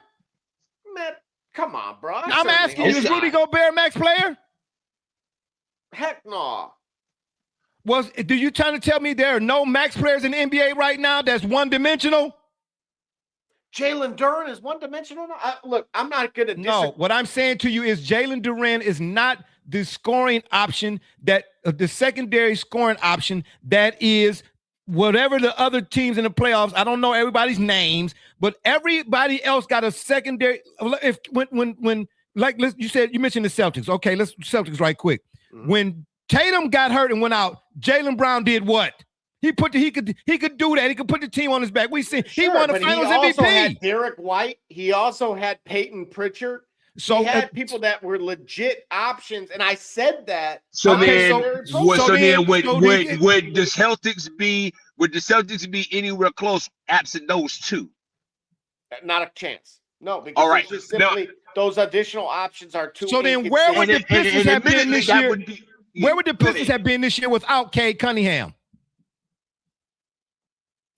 In the lottery. Look, he offensively, Barbershop Jay. Look, Jalen's numbers are 19. He averaged 19 and 10. Bruh, he got a lot. He got a lot of that because Cade was in the game. Cade is 23 in we'll call it 10 on the assist because it was 9.9. I'll round up. Okay, that's fine. I'm saying when you turn the television on and you watch 6-7. you watch the Pistons, tell me who was more valuable to their team this season than him? There ain't no way. I mean, it's tomato.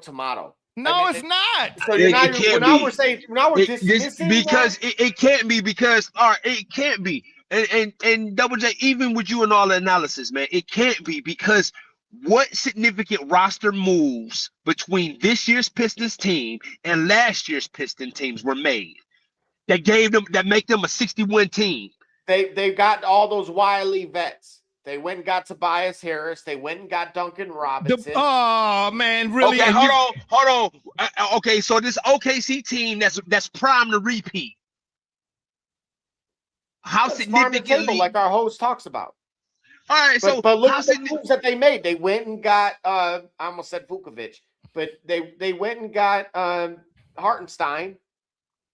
And I said that was a big deal. They've been had Hartenstein. They already had Hartenstein a couple years ago. Man, stop it, bro. No player was more valuable to his team this year. If we're talking literally most valuable player, let's Google it. This is why players and coaches need to vote for that. Thank you. Because guys who play the game and guys who coach the game. Because in the end, guys who play the game, you'll get a level of high school popularity that you still get when it comes to the writers, but at least when it comes to with NBA players and all that vote, you can kind of tell, and everybody who is voting putting some skin in the game in the same fashion. But writers don't. I got a dude that's playing 28 minutes that's averaging 19 and a half. He's almost averaging 20 and 11.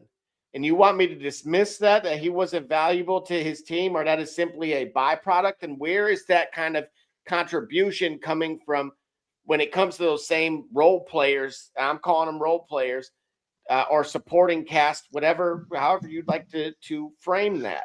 So let me ask you this. Hold on. Because very simply, that secondary support was also on the team last year.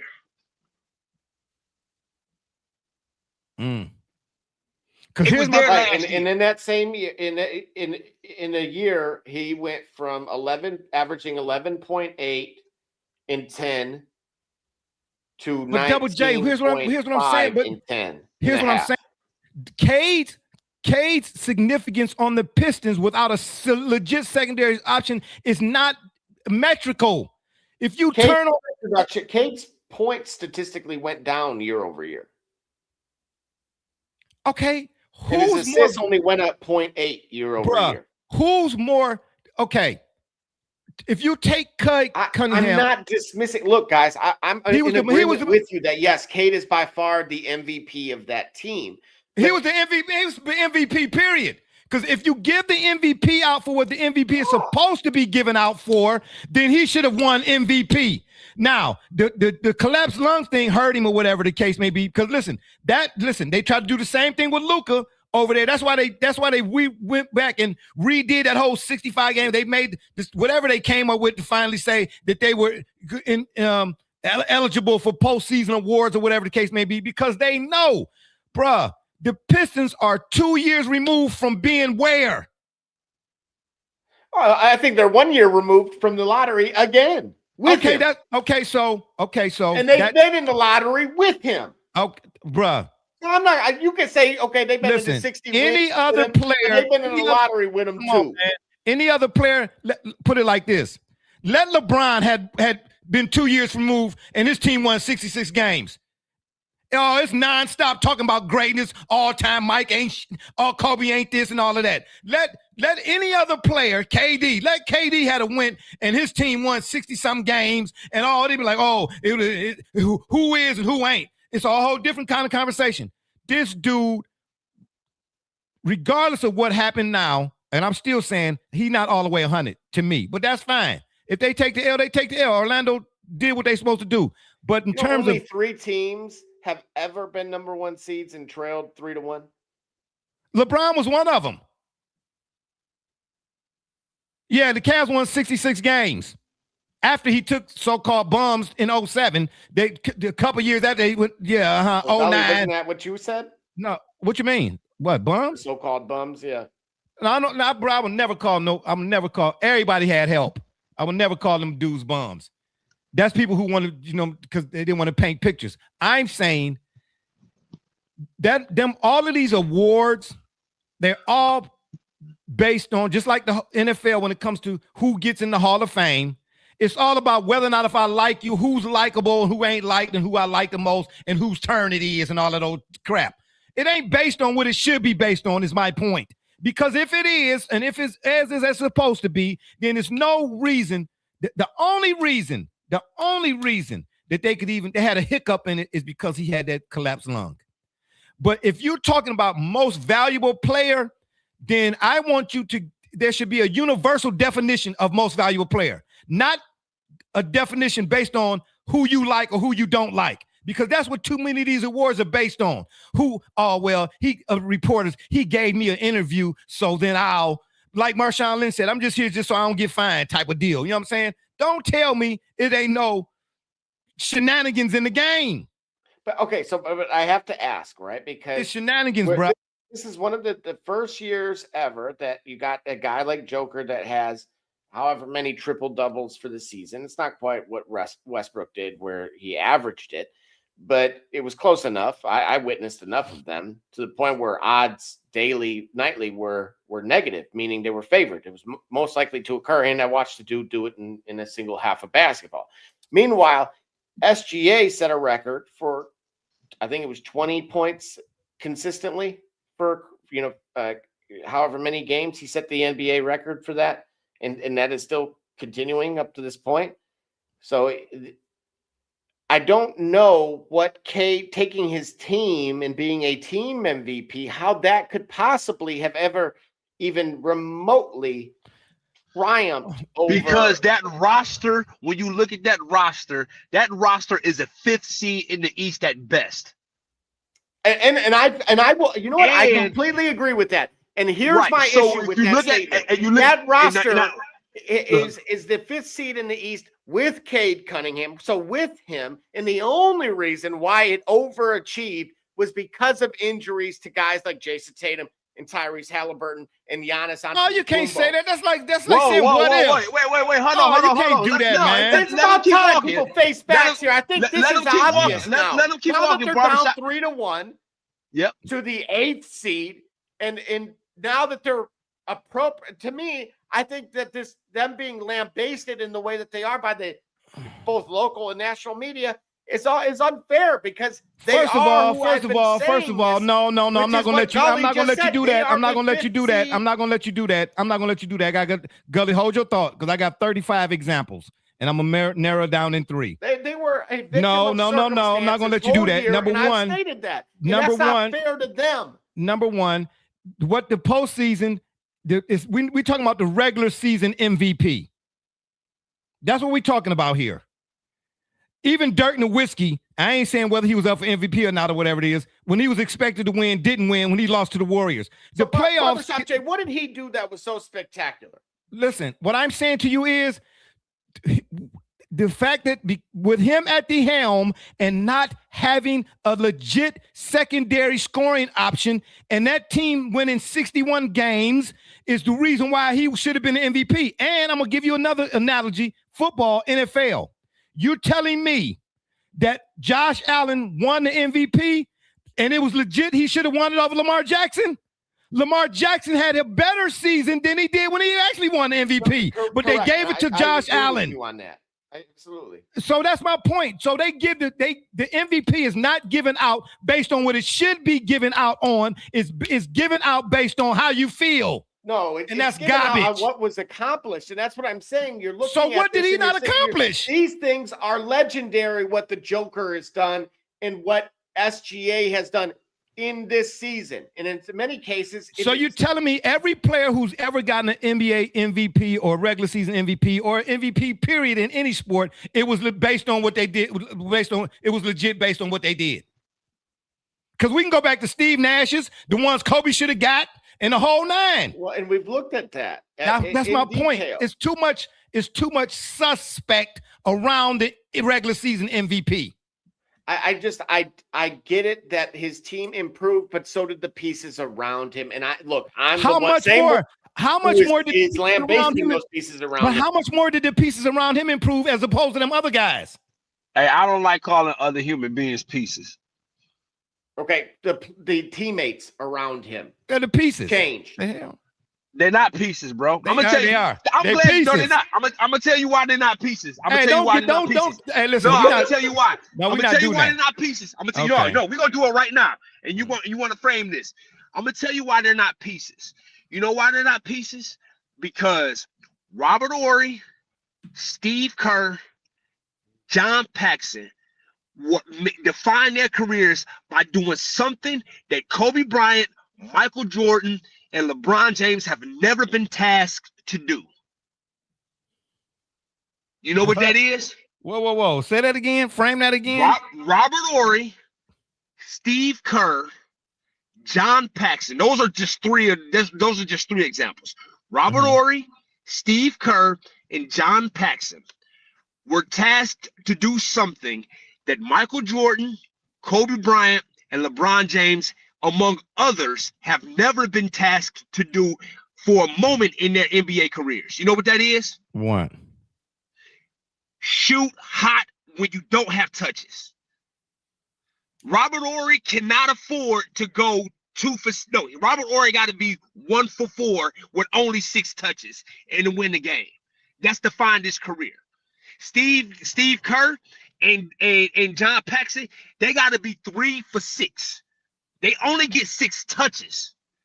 They might only get 8 touches or whatnot. They got to be 3 for 6. We've never asked Kobe Bryant, Michael Jordan, LeBron James, Kevin Garnett, heck, even Scottie Pippen to be highly efficient with severely limited touches. Okay, Gully. So that's why I reject the idea of understanding, validating a main star, but calling the guys around them pieces.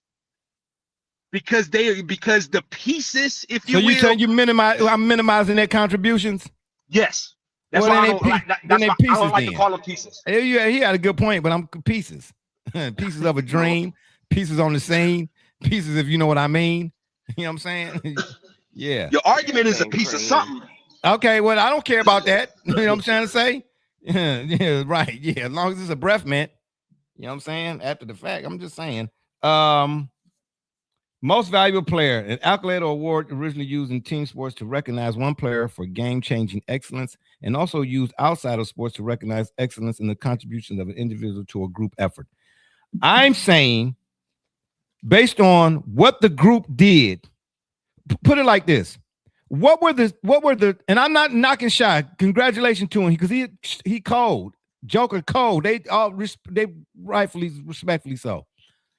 But what were the Thunder's expectations this season, going into the season? And you don't have to be literal. Just give me a guess. What were the Nuggets? And I'm just reframing it rhetorically. What were the Nuggets' expectations prior to this season? What were the Thunder's expectations again? The Celtics, the Cavs. All right. So here's an argument I got for you. And here's an argument I got for you. Well, first of all, let's answer your question. So in other words, every team not named the Detroit Pistons were tasked to, the Thunder were tasked to repeat because the team was as complete as they were with Shy's contribution. The Nuggets were tasked to return to dominance, i.e., challenge the Thunder directly for a spot in the NBA Finals. Hold it. Let me hold on, Gully. Hold on. Let me rephrase it. Of all the teams in the playoffs currently, no. I'm sorry. The teams we're talking about, the guys, the MVP in the MVP conversation. Were the Pistons prior to the season in championship talks? No, not at all. Yes, they were. Yes, no, they were not, bro. Tatum was hurt. No, they were not, bro.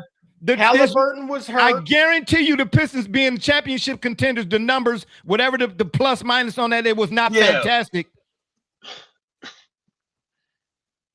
Who expected the Pistons? In other words, everybody expected the Nuggets to be where the Nuggets are.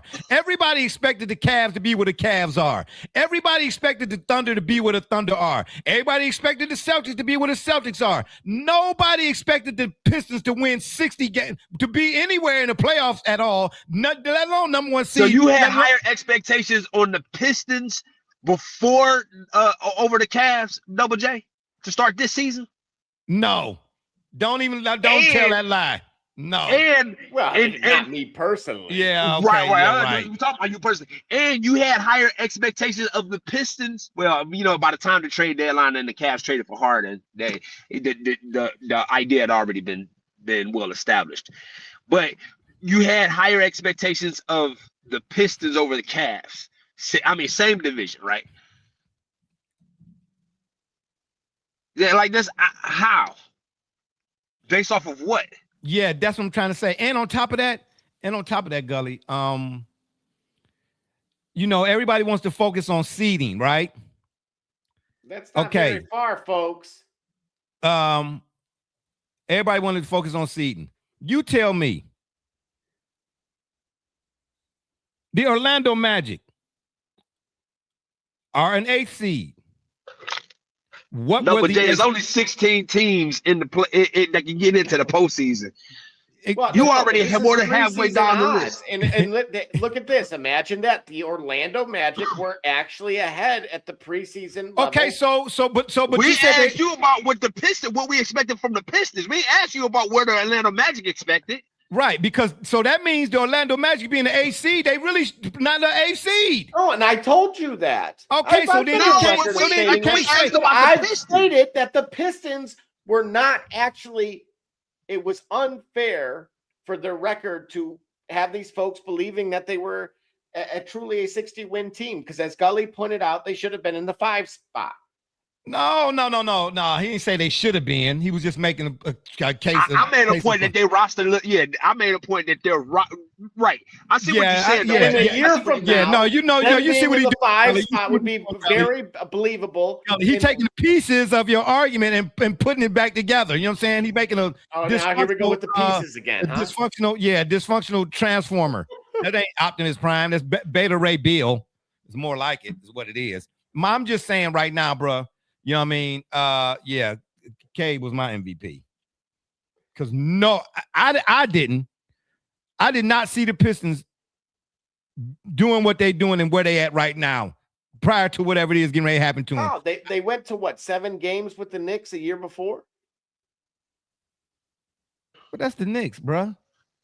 The Knicks ain't going nowhere. 7 games. They went to 7 games against the Knicks. They nearly had beat the Knicks in that series.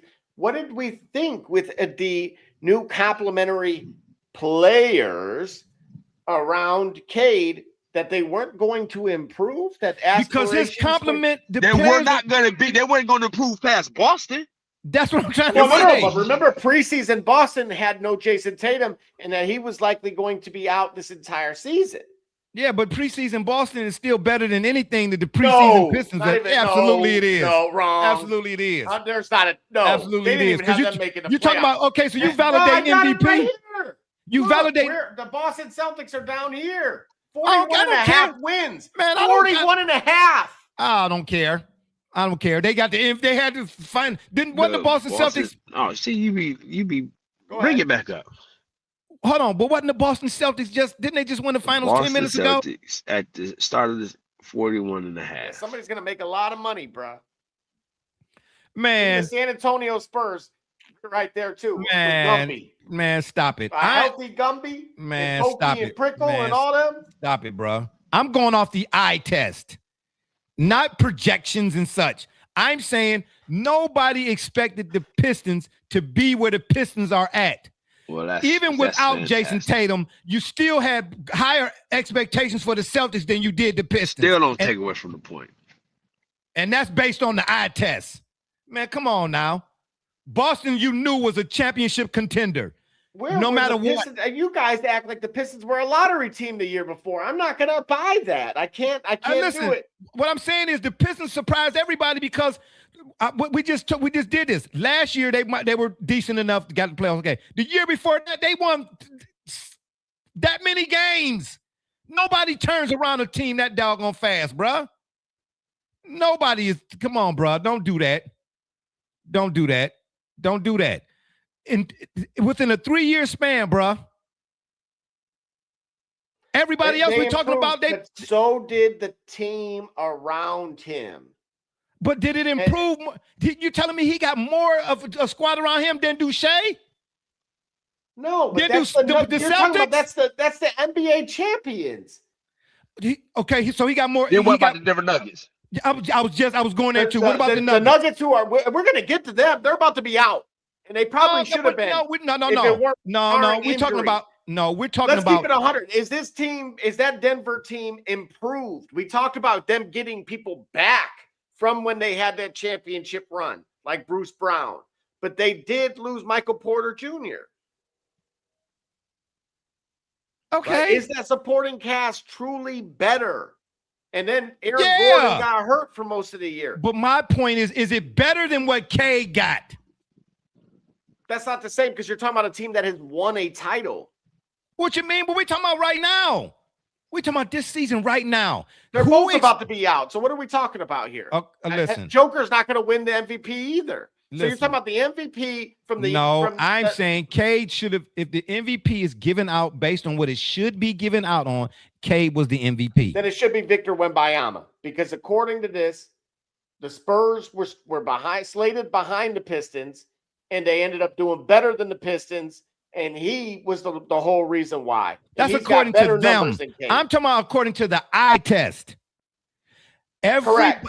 What I'm saying to you is... Wembanyama off that team. What I'm saying, bro, are you serious? Cat still good. Oh my gosh! Listen, you take Wemby off the Spurs, they still better than the Pistons. They ain't better than the Thunder, but with them, they're better than the Thunder. That's my every team that we talking about, except for the Pistons, got a roster that to die for. They got a roster that's equipped to win a title. But who's been parading it that same thing? This whole season, me. Okay, I've been telling you, I don't like Tobias Harris. I think Duncan Robinson is whack. I think Kevin Huerter's terrible. That's fine. We're talking about in regards to or in respect to whether or not he should have won the MVP. I said go drag Jaden Ivey out of the church. Bring him back. Oh, boy. Grab Michael Beasley out the casino. Okay. I mean, not Michael Beasley, Malik. Yeah, got you. Yeah, right. Yeah, bring Terry Rozier and Damon Jones too. Yeah, okay, got you. Yeah. All I'm saying is they are who I said they were, which is now everyone is now trying to debate. That's where Cade's values. We're talking about values never came into question for me. We're talking about whether or not if Cade should have won the MVP. We're not talking about if the Pistons are crap. How many times did Allen Iverson win the MVP? He not enough times he should have. You hear that, Gully? You just said it, right? Then that's how many times Cade Cunningham should have. When? This year? No, when he takes that team to the finals like that, then I will say, okay, that season, you know why? Because that's what AI did. So then you're telling me now, the MVP... I'm going to tell you something, though. That presents a problem for me because actually I agree with you on that statement. I feel like an MVP award is a totality of an entire year. Because when you look at, for example, the 2007 league MVP, you look at Dirk Nowitzki. Mm-hmm. He won the league MVP in 2007, and them boys were sitting home in April. Well, hell, David Robinson, excuse my French fries with no burger. David Robinson won MVP too and had 73 points in the game. What Hakeem Olajuwon do? But who should have won MVP that year? Should have been Hakeem. Yeah, that's what I'm. No. That's exactly my point. I feel like when we talk about the MVP, we shouldn't stop it after the 82 games because there's a level of continuity that should justify it. Like for example, the year that Karl Malone won league MVP, I think it was 97. He won league MVP over Jordan. Now, it took to the NBA Finals for you to recognize that Jordan probably should have won it. But the case was made, given the length of that run, and the quality of play that Karl Malone had that year, that he was justifiable in winning that. An argument could be made for Karl Malone winning that MVP, because you look at how the Jazz performed the entire season all the way up until June. Yeah, but wait a minute. That being said, I feel like the MVP award is an award that should be given out. They should look at the whole totality of a season, and maybe you don't have to win a finals, but you can't go home in the first round, but it still have a whole body of work saying, "Oh yeah, I had a great quality season." But that's why I say I disagree to an extent. That's why I say I think you could do a regular season MVP, and then maybe a playoff thing, because once the regular season ends, now it's a fresh slate. There's a continuation of basketball, yes, but there's not a continuation of season. Does that make sense? Because everybody is now 0-0-0. Everybody got a clean slate now. Anybody can beat anybody. You know what I mean? You don't went from 82 games to 7 games, man. I mean, man, get that man his flowers, bro. That's all I'm saying, man. That dude did one heck of a remarkable, man. Gully, where'd you go? You gone again? Oh, this guy right here, man. Yeah, we're gonna end this show real expeditiously. But anywho, Double J, can you put my he back. Double J, can you put my my playoff bracket back up, please? Yeah. Okay, so we figured the Pistons are going home. The Nuggets would be going home too if Ant had got hurt. We did all this chirping about jokers, and you right about that. You know what I'm saying? The Nuggets would have went home too, but that's just Ant. Ant was out to prove a point, bro. Because I believe you can put a team on your back type of deal, because them games before Ant got hurt, man, Rudy Gobert looked like he wasn't. If you look at his stat column, it was marginal. I'm like, okay, but if you watch the game, he was feeding off an Ant, and one guy can do that for you. You know what I'm saying? One guy can set the tone for everybody. Do the guy that's your franchise, does he elevate everybody else? You know what I'm saying? Look, I'm gonna say something bold here, and that's why I'm gonna interrupt you, because I'm not so sure that they're gonna get through and win this thing. Well, I think that because that Ayo Dosunmu can have a better game at home, and I think that the Bulls are gonna regret this trade. I mean, they get literally a second round. What do you mean? Pick. Regret what trade? What the Bulls coming at? What are you talking about? Remember, they was a trade deadline move. The Bulls traded Ayo Dosunmu for a second round pick. Oh yeah, well you got me on that one, because yeah. This dude, if he remember, they didn't just lose Ant, they lost your Big East guy as well. Well, see, I don't. DiVincenzo. Yeah, I know he broke his ankle or something like that, Achilles or something. So you gotta, but I expect Ayo Dosunmu to have a game if they and potentially put this thing away. Here in Game 6. Well, that's what I'm trying to tell you. But Ant already has set the tone. Gobert's impact in them first couple of games, the games that before Ant got hurt, he just looked like a different player. He had an impact. He had more energy and more attentiveness, I guess. I don't, for lack of a better word or term, man. He was like, he showed up in more ways than what the stat sheet. Starting lineup, though. Well, they need a steady hand, I guess. I don't know. But yeah, I mean, look like the Nuggets got new life to an extent because Ant went down. Otherwise, he had a point to prove. He had a point to prove, bro, and it's just unfortunate. But I don't know if they go ahead and get past it to give him a little bit more time to rest. But hey, listen, you talking about putting somebody on your back? Ant said, "I'm gonna put you on my back, bro." He is really, really showing his. Okay, he's putting himself out there, bro. Like he putting everybody on notice. You know what I mean? But do you think either of them are going to get past the Spurs? No. The Spurs, the only team that I see the Spurs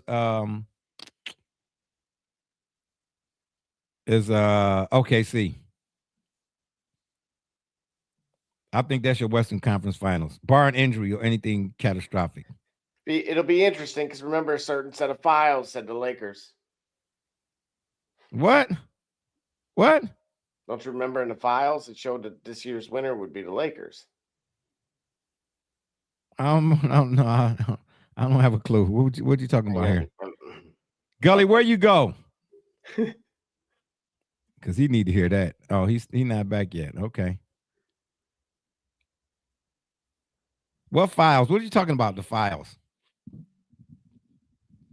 Hey, we appreciate it. Let me shout out to the people, man. These folks are still with us, man. Man, oh man, oh man. I know we're a little late, long in the tooth here on this one right here, especially on a Tuesday night. Man, y'all stayed up with us on a Tuesday night, man. I'm telling you, bro. Now, none of this happened without y'all. None of this. You know what I mean? None of this. What files, Double J? What are you talking about? So we can let these people go to bed. We got to get through this. What files are you talking about? Well, we'll just leave it at that. We'll see what happens. Okay. Yeah. The Lakers obviously. Allegedly. The Lakers gonna obviously beat the Rockets. Man, KD a sucker, man. Yeah, he's out for Game 5. I don't know if of course, he's a talented sucker. You know what I mean? Dude, you come out and warm ups on TV and then you ain't playing. Man, they think this is ridiculous, bro. Everybody want to talk about the league is scripted and all of that type of stuff. Well, here you go. Trying to say? Yeah. No sporting event is completely left up to chance. I'm going to say that to you again. We're going to take another quick break. When we come back, we're going to finish this up. And we're going to get out of here and let y'all go get some sleep, man. We appreciate y'all for staying with us all these doggone minutes and years and times and all that kind of stuff. What are we doing here? Let's go here. Oh, wow. Private parties at Legacy Adventure Park. What all do you get? A personal guide to lead you through the day. A private shelter with your gear prepped for gameplay.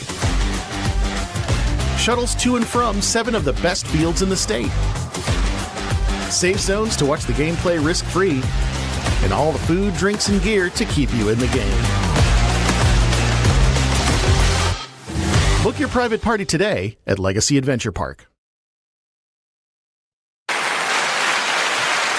That's right, baby. Legacy Adventure Park is the place where your next paintball experience awaits. I know I saw something in that clip right there. I'm gonna have to double back. Yeah. Campbell soup, baby. Good. Anywho, yeah. Let me see here. What we got? Yeah, Lakers obviously over the Rockets. I don't see nobody on the West Side beating the Thunder.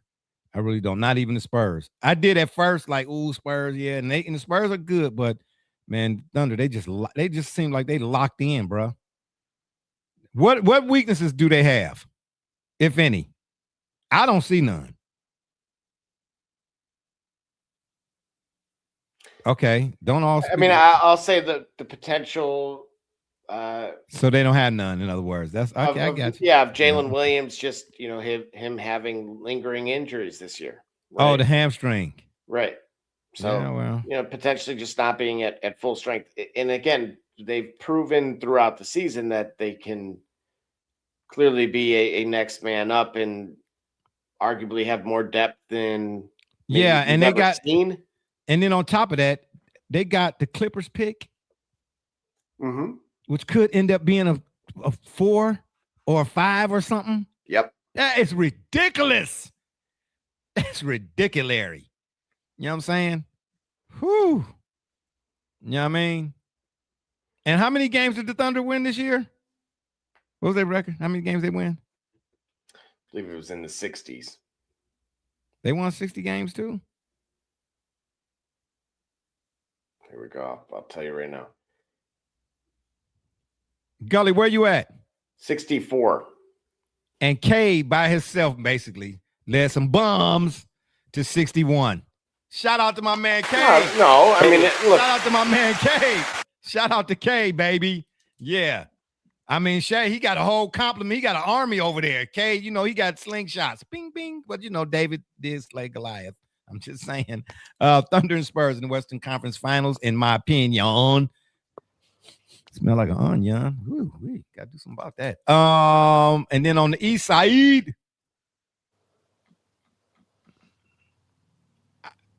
I got the Celtics on one half and I don't. It's a crapshoot amongst everybody because the Hawks could win it. What's the score in the Knicks, by the way? 3-2 now. The Knicks. Okay.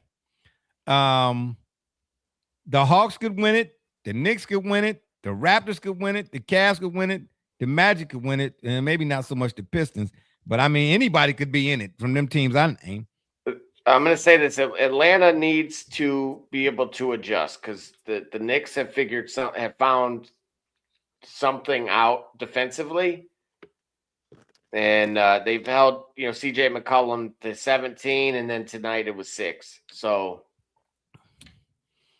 yeah, well, that dribble handoff at the top of the key, dribble weave handoff they do in the league now, like. In the Sixers, did they lose today? No, they won. The Sixers won? Yeah, they held Boston to 11 points in the fourth quarter. What was the score? 113-97. Interesting. Peyton Pritchard, strangely, this we're talking about. Well, I guess he played like 11 minutes in the entire second half. He had 6 assists at halftime. Finished with 6 assists. Something's weird to me. Did we see what I'm saying? That's weird to me, bro. I'm sorry. You're telling me, because you played Hauser, X amount of minutes. He played like crap. So I don't know. I'm gonna say it again. Trotting him out there for the sake of it. I'm gonna say it again. Sports gambling is a ticking time bomb. Explain to me why on the shot, not the one Mike hit, obviously, but on the shot, Tim Duncan was sitting on the bench. I'm just on the rebound, on the rebound. I'm just, right, I don't know. We talk about this stuff and it's all fun and fine and games and fun and dandy and all that type of stuff, man. But it just too much. It's just suspect to me. Why was Pritchard balled out the other day? I thought don't you play to win the game? Well, I'm going to say this. Look, game log 34. That was the lowest amount of minutes he played in any game this series. There you go. Okay, all right. And y'all not seeing that? Y'all what y'all think that is? You tell me. Hey, how many 3-point attempts did the Celtics have? Tonight they had. Were they in Philly? They were in Philly, right? No, they were in Boston. Oh, they were in Boston. Okay, go ahead. Go ahead. Because remember what they said on Winning Time. In Boston, you got to win by 15 because that means you got to overcompensate for the refs too. So by 15 to win by 5. Of course. They had 23 3 attempts. Who did? Boston. 23 for the game? Yeah, same with Philly. That's it? Isn't that weird? Oh man, yeah, okay. Hey, you see, you don't even play, man. You know what I'm saying? You get it. Yeah, but I know what to point out. Yeah. They had 44 in game 1. Say that again. They had 44 in game 1. They had 50 in game 2. Yeah, imagine that. Okay. Well, let's see. Game 3, they had 47. I'm not like joking. And then they had 53 in game 4. Why do you think I asked that? And you just casually oh no, I'm sorry. No, wait a minute. Yeah, no, they had 39. My bad. 39. They had 39. That's still a far cry from 53. I'm just either right. Okay, so all right. Again, now you see. No, weirdly, if you think about it, right, just using their average, they went 11 of 39.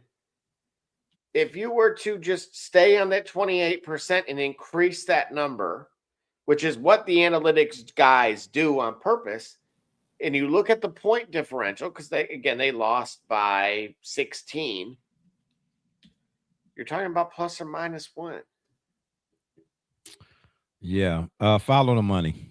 There you go. That's all I can tell you. I'm old school. Allegedly. Yeah. So again, on the West side, I got the Spurs and Thunder in the Western Conference Finals. On the East side, I got the Celtics, and I'm gonna roll the dice. I'm gonna say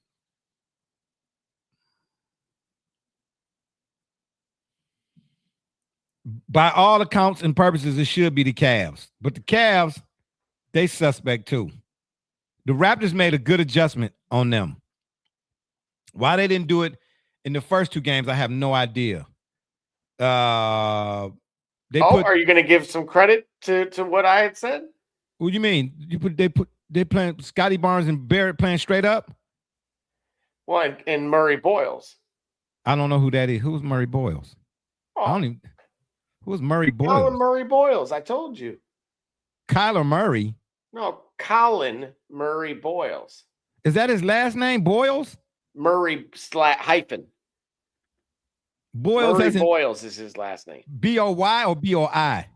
Why? I wouldn't say that fast. Like, what's the golfer's name? Dylan Dillinger. Dylan Dillinger. So Colin Murray Boyles again. Oh man, Kyler, just what? Oh, say that. Wait a minute, Kyler. Here, man, I'm just gonna show the tab. There you go. Colin. Okay, we're gonna go. We're gonna just say CMB. Okay, we're gonna call it CMB. CMB. And as you see, his minutes increase in these games, and so does his production. 22, 15, but look at that, 10 boards. Well, I didn't 2 steals. I didn't peep that per se. But I did see that I think Barrett is playing Harden straight up, and Scotty Barnes is playing Spider straight up. And that was a big problem. That's how and imagine now, the Raptors done won 2 games, and where's Brandon Ingram? He ain't showed up in none of them. Gully, you still there? Yeah. Well, why do you keep going in and out? You are eating. iPhone, bro. I keep having sound issues, and it keeps refreshing my page and then getting rid of me, and then I'm getting y'all static. I'm watching y'all talk and not hearing nothing, and I'm over talking you guys, and I don't even think y'all hearing me. We are hearing you. Did you ask us, did we hear you? That's the thing. I don't know, because it looked like y'all muted and I'm talking over you guys, but I think I'm muted and y'all talking over me. Well, then that's a private chat. Can't you get in the private chat? No, what I'm saying is it'll be like you talking now, for example, like you're drinking the water right now, and like Double J will be commenting. And it would look as if I can't hear you guys like y'all muted, but y'all actually going on. It's just using iPhone. iPhones ain't the everything everybody say they are. Yeah, you should have just led with that. Because everything else you said, I was like, you know what I'm saying, where's Waldo? That's exactly the whole point. That's why I just said what I said. I said it that way. Yeah, okay, got you. So what I want to point out about Colin CMB. Hey, first of all, before we even talk about Colin, just right quick, while we still got the people out there listening, who saw the Michael Jackson biopic? Is it all that? My buddy did. He actually said he forgot that Rotten Tomatoes does film critic reviews and user reviews. And so I was going off of the 24% that I saw. I didn't recognize. I thought those were the fan reviews. I was totally mistaken. Nah, them the film critics that was trashing. Oh man, I this had dude no right idea. Here, bro.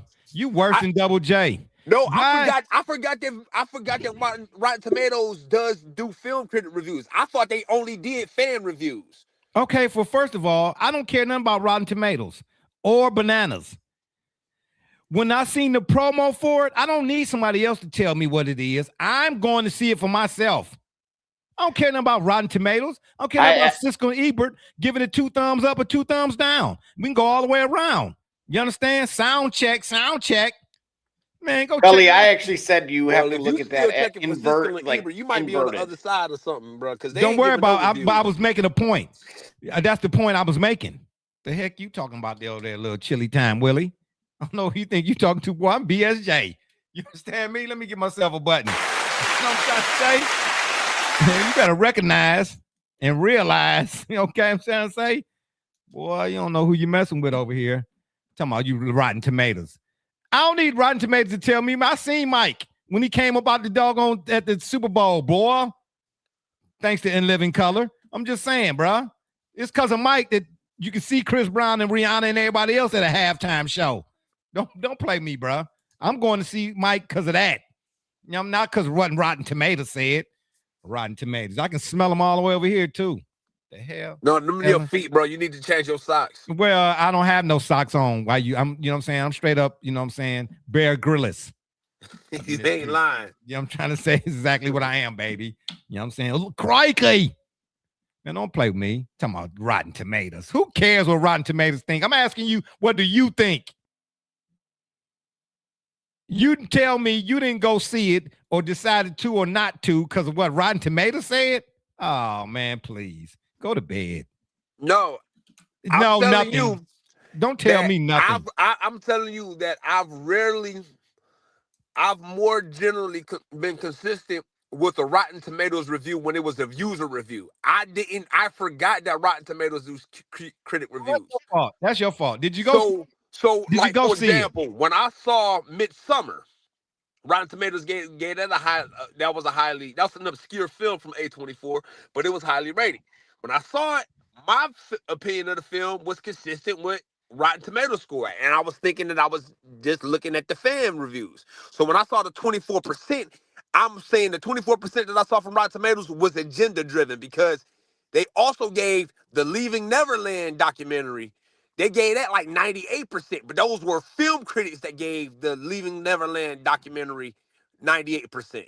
Okay, so what works for you might not work for them, and what worked for them might not work for you. Now, that's why I asked you, did you go see it? The consensus for a movie is largely consistent. I don't go off the general consensus. I know, bro, when I see the promo for the movie, I say, I'm going to see that. You don't go. All right, listen. Okay. All right. Here's the deal. Here's what I'm saying.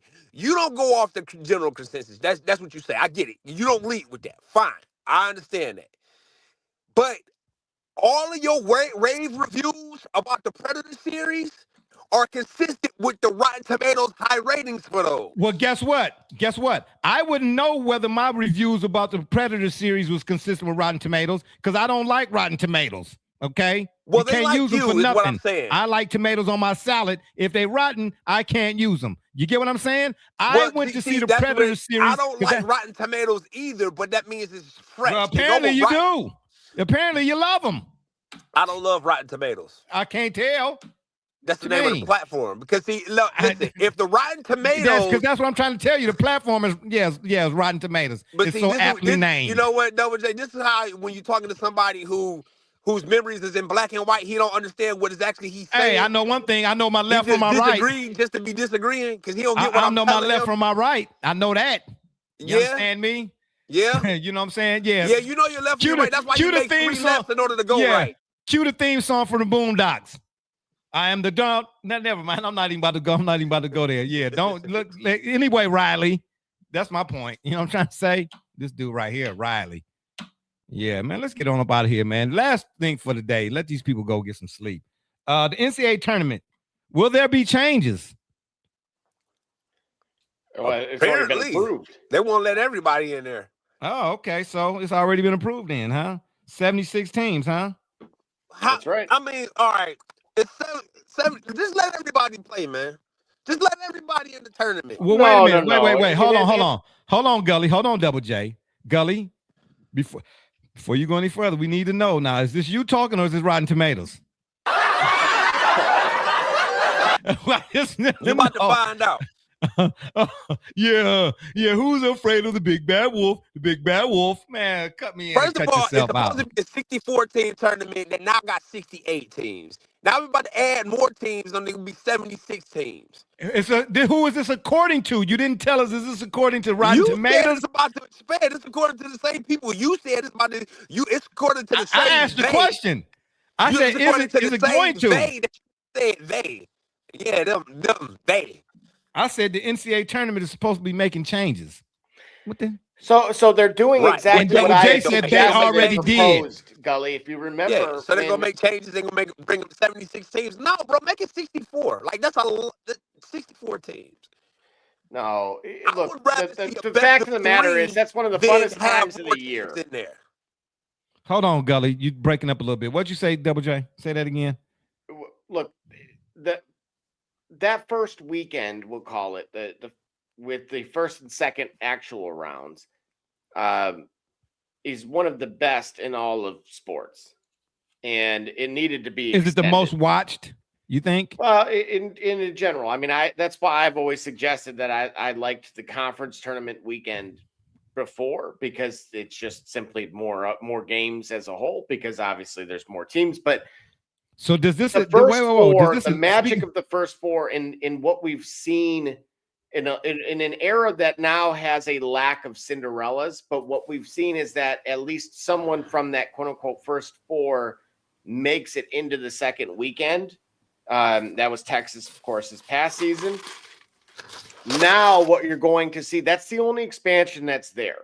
Yeah, but Texas really was like the Orlando Magic. Teams, Texas was really like the Orlando Magic.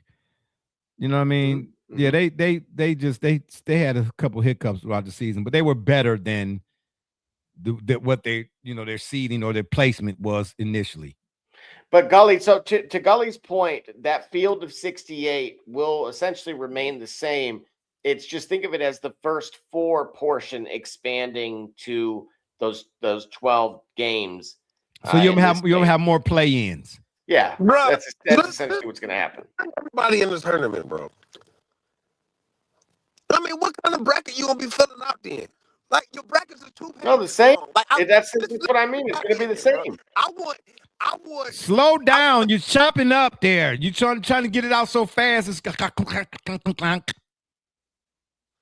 yeah, just let everybody in, bro. Oh, that's it? That's all? According to who? Rotten Tomatoes? It's 8 games, Gully. Because 76 is not going to last. It's going to all of a sudden, it's going to be 92 teams in the tournament. I don't think so. Yeah, no, I don't either. All right. So why we going to 76 now? Because it's more money. Historically, the snubs fit within that realm, and then what we're starting to see now with these mid-majors in particular, right? It would allow for them to be in and to at least get their opportunity without any kind of gripe. At this point now, if you don't make it in the tournament, you don't really belong. I mean, I don't think there's any debate there. No, exactly. you had 64 chances and that didn't make it before. Now 76, you really ain't gonna make it, huh? Yeah, but you got to remember, Gully, something we pointed out that severely manipulated making that field of 64 was what was called, I think it's the BPI, which or something along those lines, which basically was manipulated by the larger Power 5 conferences getting the higher rankings. I thought I was low fat. I don't know what you mean. He said BPI. Oh, see, I didn't see, this is what I mean. I tell you, he was drinking something. You know what I'm saying? Only he would try to turn that into something. You know what I'm saying? Hey, leave that to me. Okay? Stay in your lane, IT guy. Oh, he done muted himself. Yeah, okay. Thank you very much. Anyway, so the Bippy, huh? So the Bippy was manipulated. Yeah. And so yeah. Oh, wait, whoa. I don't even. Did you hear what he said? Don't say that like that again. The Bippy was manipulated. Don't do that. So man. Again, it's a wholesome program we're running here. What? What you say, Double J? So it's the RPI. Okay, so I said BPI was so RPI. The Ribbies. So North Carolina had more RBIs. He said RP as in Paul. Okay, yeah, no, Double J, no. He's this is deliberate. This is what he's doing deliberate. Yeah. He's trying too hard right now to be. Listen, bro, it's 64 teams. 64. Listen, March Madness goes into mid-April. That is a mad March. Like, so wait a minute, Double J. So okay, what I'm getting at. The reason why I'm being facetious here is because we have this idea of things like it's like the Big Ten. It's 20. Yes, it's a Big Ten because it's damn near double the number. At some point, it gotta mean something, bro. And yeah, but hold on. But you still breaking up a little bit there. The audio is really not clear. But the conference ain't as I don't look at that in the same things I do as the sport. Man, 64 teams. Now it's 68. This is gonna be 70s. I'm telling you, that 76 ain't gonna last long. Yeah, they can't go no further. There's 365 teams. How many do you know? Yeah, listen, 76 is fine, bruh. They needed to expand this, bruh. So you think they needed to expand this? It's gonna be 92. I'm telling you, it's gonna be 92 before the end of the next decade. Okay, and if it's 92, then guess what? We'll ask the people at Rotten Tomatoes what they think.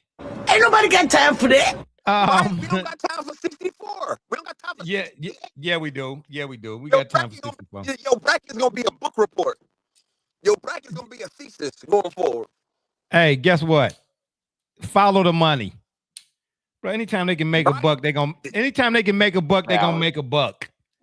You don't think it's expanding it to the West Coast, right? Exactly, not just Dayton, but now you're gonna have Dayton. Exactly. Didn't you hear what I said earlier? Sports gambling is a ticking time bomb, bro. This thing is exploding. Well, remember what we're going to ultimately see, because we're talking about $90 million, is when it comes to the college football conference championship game. That's about what they're looking to replace. So they're going to start it at week 0, and then they're going to get rid of the conference title games, but they need to be able to make up the funds to Barbershop Jay's point. That's what the holdup is on this whole thing. That's big money there. It's almost $100 million coming in off one game alone. You think so you said phasing out each of the big Power Fives, like the conference championships, like no Big Ten championship, no SEC, and so on and so forth? Correct. And we've already had an executive order that the Army-Navy game has to take place on that Saturday. Basically that one can't be touched. It's basically like a national holiday as far as the game itself. Hey, you don't mess with the Army-Navy. You know what I'm saying? So now, of course, they can always play the night before, and certainly the evening, later in the evening, because usually that takes place at like 3:00. So, to me, if you guys want to get a better understanding of what's going on, again, Tony Petitti from the Big Ten is pushing for 24. Barbershop Jay, you've been a proponent of that because you've seen the other. I've always said the FCS, the Mountain Unions and the North Dakota States and all of them. And mind you, I've been watching North Dakota State before Carson Wentz. They had a guy, Brock Jensen. Mm-hmm. Okay. That was my boy. Is he related to Benny Warberman Jensen? He ain't, no, because it sound like Rotten Tomatoes is what it sound like. Oh, hell no. That's what that sound like. I'm trying to say. It's actually the SEC that is slowing that is trying to hold it at 16 currently. I think they're going to end up at 24, but I think ultimately, but why is the SEC trying to hold it up? Because right now it's the funding. It's the fact that there's $100 million essentially that's being garnered from the SEC title game. That is not guaranteed. Yeah. Right. If you don't participate in the first round. Yeah. Hey, listen, all I'm saying. The fact that the SEC team ain't won a national title since the expansions. Well, now here's an interesting point, right? Because the SEC in particular has been quite vocal about them leading in NFL draft picks for this past year. But I think they had a total number of either somewhere between 70 to 96 in particular. But the thing is, I think 70 of the 96 are just an overwhelming over 70% were transfers.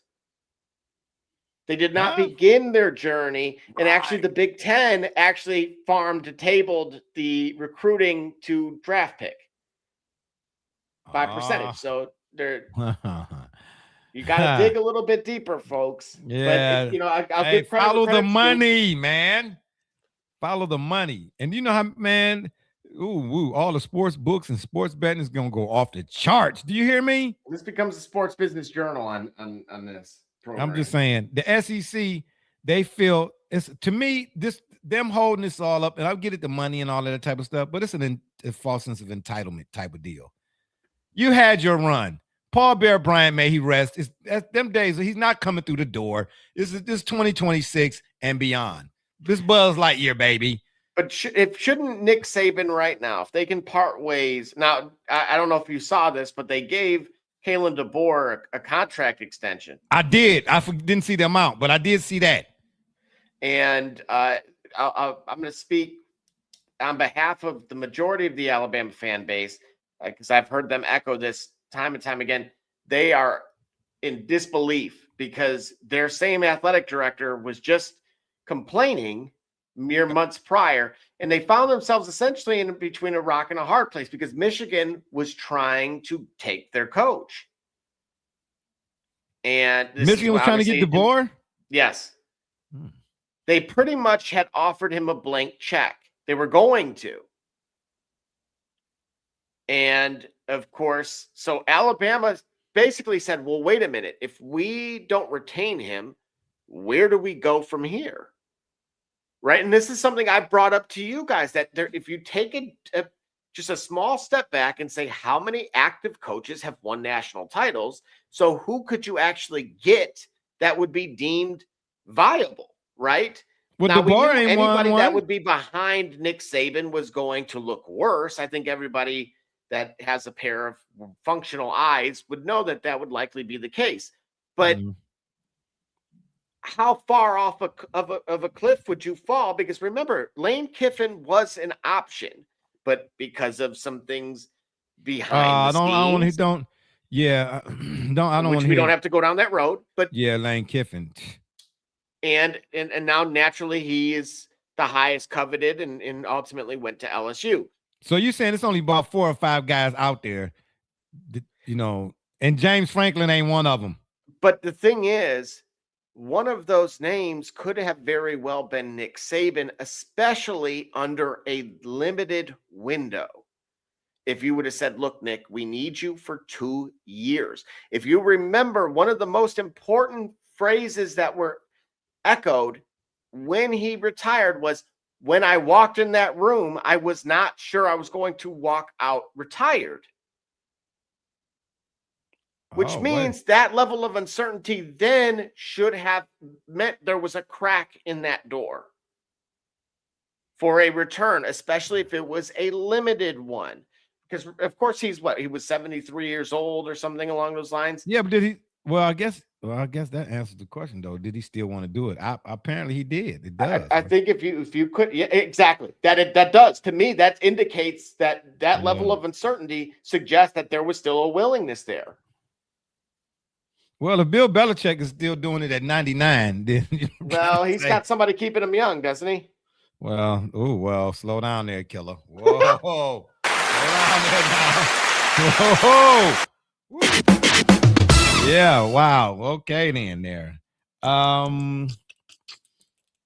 Yeah, the SEC, they need to get off their high horse, man. Them, it's time to. I'm not saying lose your principles and so on and so forth, but you got to make. This might be a bad example. I'm not real big on phones. I'm really not. I'm old school. I still write letters and numbers and cursive and all that kind of stuff. But I understand though that we need pictures, the hieroglyphs. Oh, now you coming through real clear. Oh, okay, yeah. Ain't that some rotten tomatoes? Yeah, ain't that some rotten dang on tomatoes right there? Ain't that nothing? Yeah, sip one for me too. You made me lose my train of thought. That was deliberate, disrespectful. I'm tired of you disrespecting your elders, man. Yeah, well, listen, Nick. Well, if he still want to do it, he gonna probably go somewhere else now. So it's only about. No, but I think the ship has sailed. That's what I mean. Like they had a window. There's too much money committed to DeBoer now. So this was done before he had lost a couple of the games that he did. Because it wasn't announced until recently, but it was done in the middle of last season. Yeah, well, that's Bama. You know what I'm trying to say? So my question to you guys, like I was suggesting, you get what you pay for. The SEC's biggest vantage point, like their biggest takeaway right now is that their worst game is still much better than, say, the Big Tens, right? That nobody wants to tune in for a noon start between, unfortunately, Purdue and Rutgers, we'll say. Whereas there is a lot more of a draw between, say, South Carolina and Mississippi State. Or Vanderbilt correct. Yeah, and Tennessee or something like that. Wait, yeah, Tennessee and the SEC, right? Of course. Mm-hmm. Yeah. I don't know though, man. Cause well, I don't know. It depends on, to me, whether or not if you're a football person or aficionado or whatever it is, a purist as they might call it, you're gonna watch whoever, whatever. But it's not enough of those types anymore as it is. Everybody's casual now. You know what I'm saying? The attention spans are like, who won the national championship in college basketball? You see what I'm saying? You see what I mean? I asked a guy at work the other day. I'm like, man, who won the national championship in college hoop this year? He was like, who? What? I said, wow. You know what I'm trying to say? So you were serious? Yeah, no. So it's more of those folks. You're right. They probably wouldn't tune in to Purdue and Northwestern. I would, though. You know what I'm trying to say? Because I want to see, who the Browns going to be drafting, because they always going to be at the top of they're going to be in the draft, winning the draft every year, seem like. You know what I mean? They build that new stadium, so they're going to have to finally start putting something together, because that stadium is going to cost. They already cutting ground, baby. Woo-wee, it's going to go down. Anywho, the SEC, man, bro, they just need to make 2 big conferences. They got one. It's called the Big Ten. They put everybody else on the other one. Oh, here you go. All right. Anywho, that's it. That's all we got for today. What we got here? SGA. Everybody wants to be villainous until the brooms come out and the dust settles and you realize who the villain is. Ooh, Cancun on 3. Oh, wow. Hey, man, you know what? Speaking of which, I don't even like how they do inside the NBA, man. It's not the same. Same people, but it don't have the same feel as it did, man. When it was at TNT, man, they gave them room to, because have they even done the gone fishing segment part? Did they do the gone fishing for Phoenix? So. They did. Ain't nobody went fishing yet. Phoenix. All right, Phoenix. Right. So Phoenix, yeah. So you're right. Yeah, I didn't see. They should have done it yesterday. You're right. I didn't see it, man. ESPN, bro. I've been down with them, bro. They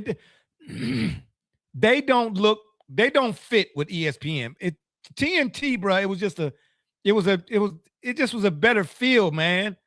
You know what I'm saying? Now, before, I would stay up to watch them, but not the game. You understand what I'm trying to tell you? Now, I happen to catch them. Yeah, you feel like they're a guest in somebody else's house. Yeah, like, okay. So yeah, it just don't have it. ESPN, they messed that up, man. They messed that up, bro. They firing it anyway. Here's the deal. Yeah, they kind of did, but it was kind of like to be expected, because if TNT decided they weren't going to do it anymore, then it was going to be Gully. It's bad. It's bad. You talk. It's bad. It's breaking up real bad, man. Okay. I heard the first portion, the first part. But yeah. I'm gonna have to head out, bro. I'm gonna have to head out, y'all. Okay. Yeah, we can ready to be gone anyway, man. We've been on this, man. Shout out to the people again, man. We appreciate y'all for staying with us this long. We had no intention to be on here for darn near 3 hours, not tonight anyway. You know what I'm trying to say? But yeah, man. I don't know. I don't know. I mean, things are changing, but the question, I guess, sometimes is, are they changing for the better? You know what I mean? And depending on, I guess, whatever it is too you're talking about. But anywho, that's it. That's all. And on that note, I'll leave you with this quote. I once cried because I had no shoes until I saw a man who had no feet. Obviously, the idea is to be grateful for what you do have and not ungrateful for what you don't. It's been fun, but we got to run. Don't forget to check us out. We will send you all the notices now. We don't get to do this once a week like we used to, but we'll, let everybody know. I'm pretty sure those who are subscribed and why are you doing a bobblehead? Don't do bobblehead. You're throwing me off. And anybody that follows us, whatever it is, you all are obviously to get notifications when we be doing our next program, because we got some stuff. I want to show them clips the next time we come back.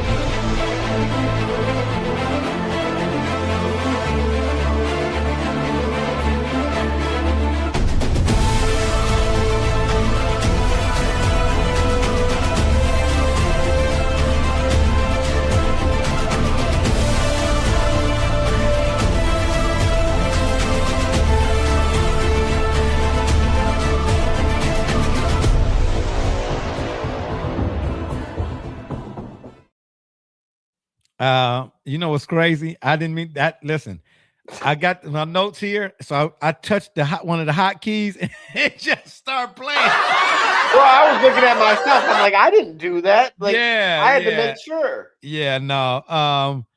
Yeah, but we'll let everybody know when we coming back for our next show, whatever it is. But in the meantime, y'all can check us out on Facebook, Twitter, Instagram, the Shop's fan page, and of course YouTube. And make sure, please, when you're over at the Tube, you hit that subscribe button. We'd be much obliged. And if that don't work, y'all can Google it.